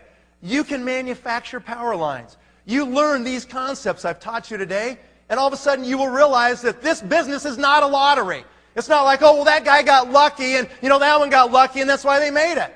That has nothing to do with it. You can't manufacture them like this by luck, okay? You can build as many power lines as you want to build. This is a business. You just learn the principles and you apply them consistently. And what's going to happen to you? You can do it as many times as you want. You want to see my second run? Here we go, right here. A guy named Dan McCormick signed up 3.5 years ago. Brought in a guy named Lon Wardrop right there, right? Paige Ripple comes in, who recruits Peggy Crock right here on the front row, who recruits Peter Levy right here on the front row, and now we're waiting to see who the next one's going to be. Okay? He's sitting right there. Okay, Russ is going to take it? Good. All right, here's another one. Steve and Malin Campbell. They come into the business about 4 years ago, okay? I recruit Steve in. He says, we're going to go for it. And Steve and Malin recruit the Downings, who just were recognized as Team Elites last night on the stage in the room, who recruited Sue Baliwala, that's a diamond now, on her way to Team Elite, who recruited Kara Henderson, and now Dr. Jenny Hines and Dr. Hines. There we go. Jenny, I forget her name, actually. I should know it, huh? What is it, Scott? You remember? Okay. And Dr. Hines. Okay, thank you very much. And so this is another power line that's in the making. These are brand new, guys. These aren't fully mature yet. My check's going to still go up by another $100,000 a month as these groups that I started in the last 3 years mature. Okay? Jed Knight joins the company. Took a while. He's kind of a nephew of mine. He dodged me at all the family parties for 2 years. Finally, I got him. He brought in Ryan Fry right here on the front row, who brought in Charlie Patterson right there in the second row, right? Fantastic guys. Have you guys heard these guys go? They're incredible, aren't they? Who brought in Mike Rott? Mike's here someplace in the room, right? Who's brought in other people over in Israel, and that thing's now spreading everywhere. That is a power line, okay? And there's others. Don't be offended if your name's not here. There's actually multiple branches of Blue Diamonds off lots of these lines. I'm just giving you an example. Kenton Worthington comes into the business. Is he amazing? Kenton Worthington has more natural charisma than anybody I've ever met in my life. He is incredible. He's got a God-given gift to him, and he will be absolutely massive in this company as he continues to grow. Okay? Kari Vasi comes in the business, and he does phenomenal things. Virtually all of Hungary is underneath Kari Vasi, a new country we opened about a year ago, and it's spread now into Romania through these other people on the bottom here, and that thing is going, okay, doing tremendous volume. And finally, Greg Kageyama, who I recruited several years ago, who ended up recruiting some people in Japan, Saigusa-san, Takahashi-san, who brought in Kawamitsu-san, okay, Masami Light, and others, and that's another power line, okay? That's my second run. I can do this at will. If I decide right now I'm going to go do 5 more power lines, I could do it over the next 5 years. I could decide if I want my check to go to $500,000 a month, I can do it. It's just mechanics. It's just principles, you guys. It's not a lottery. It's not about luck. You know, it's not about some like guesswork or something and somebody just falls in it. Maybe they do once, but they don't recreate it, okay? You can manufacture these things. You can literally, if I want to keep working, I can just keep making power lines, one after another after another. You can do the same thing, okay? This has been, I think, the best conference we've ever had. It's been amazing, hasn't it? Okay? Now, as Lon said, all this is, you guys, this is all action now. This is now you, okay? This is the hot bath that's over. And tomorrow morning you're going to wake up and you got to decide what you're going to do, all right? I really pray you make the right decision and you change your life and you do this business. Thank you very much.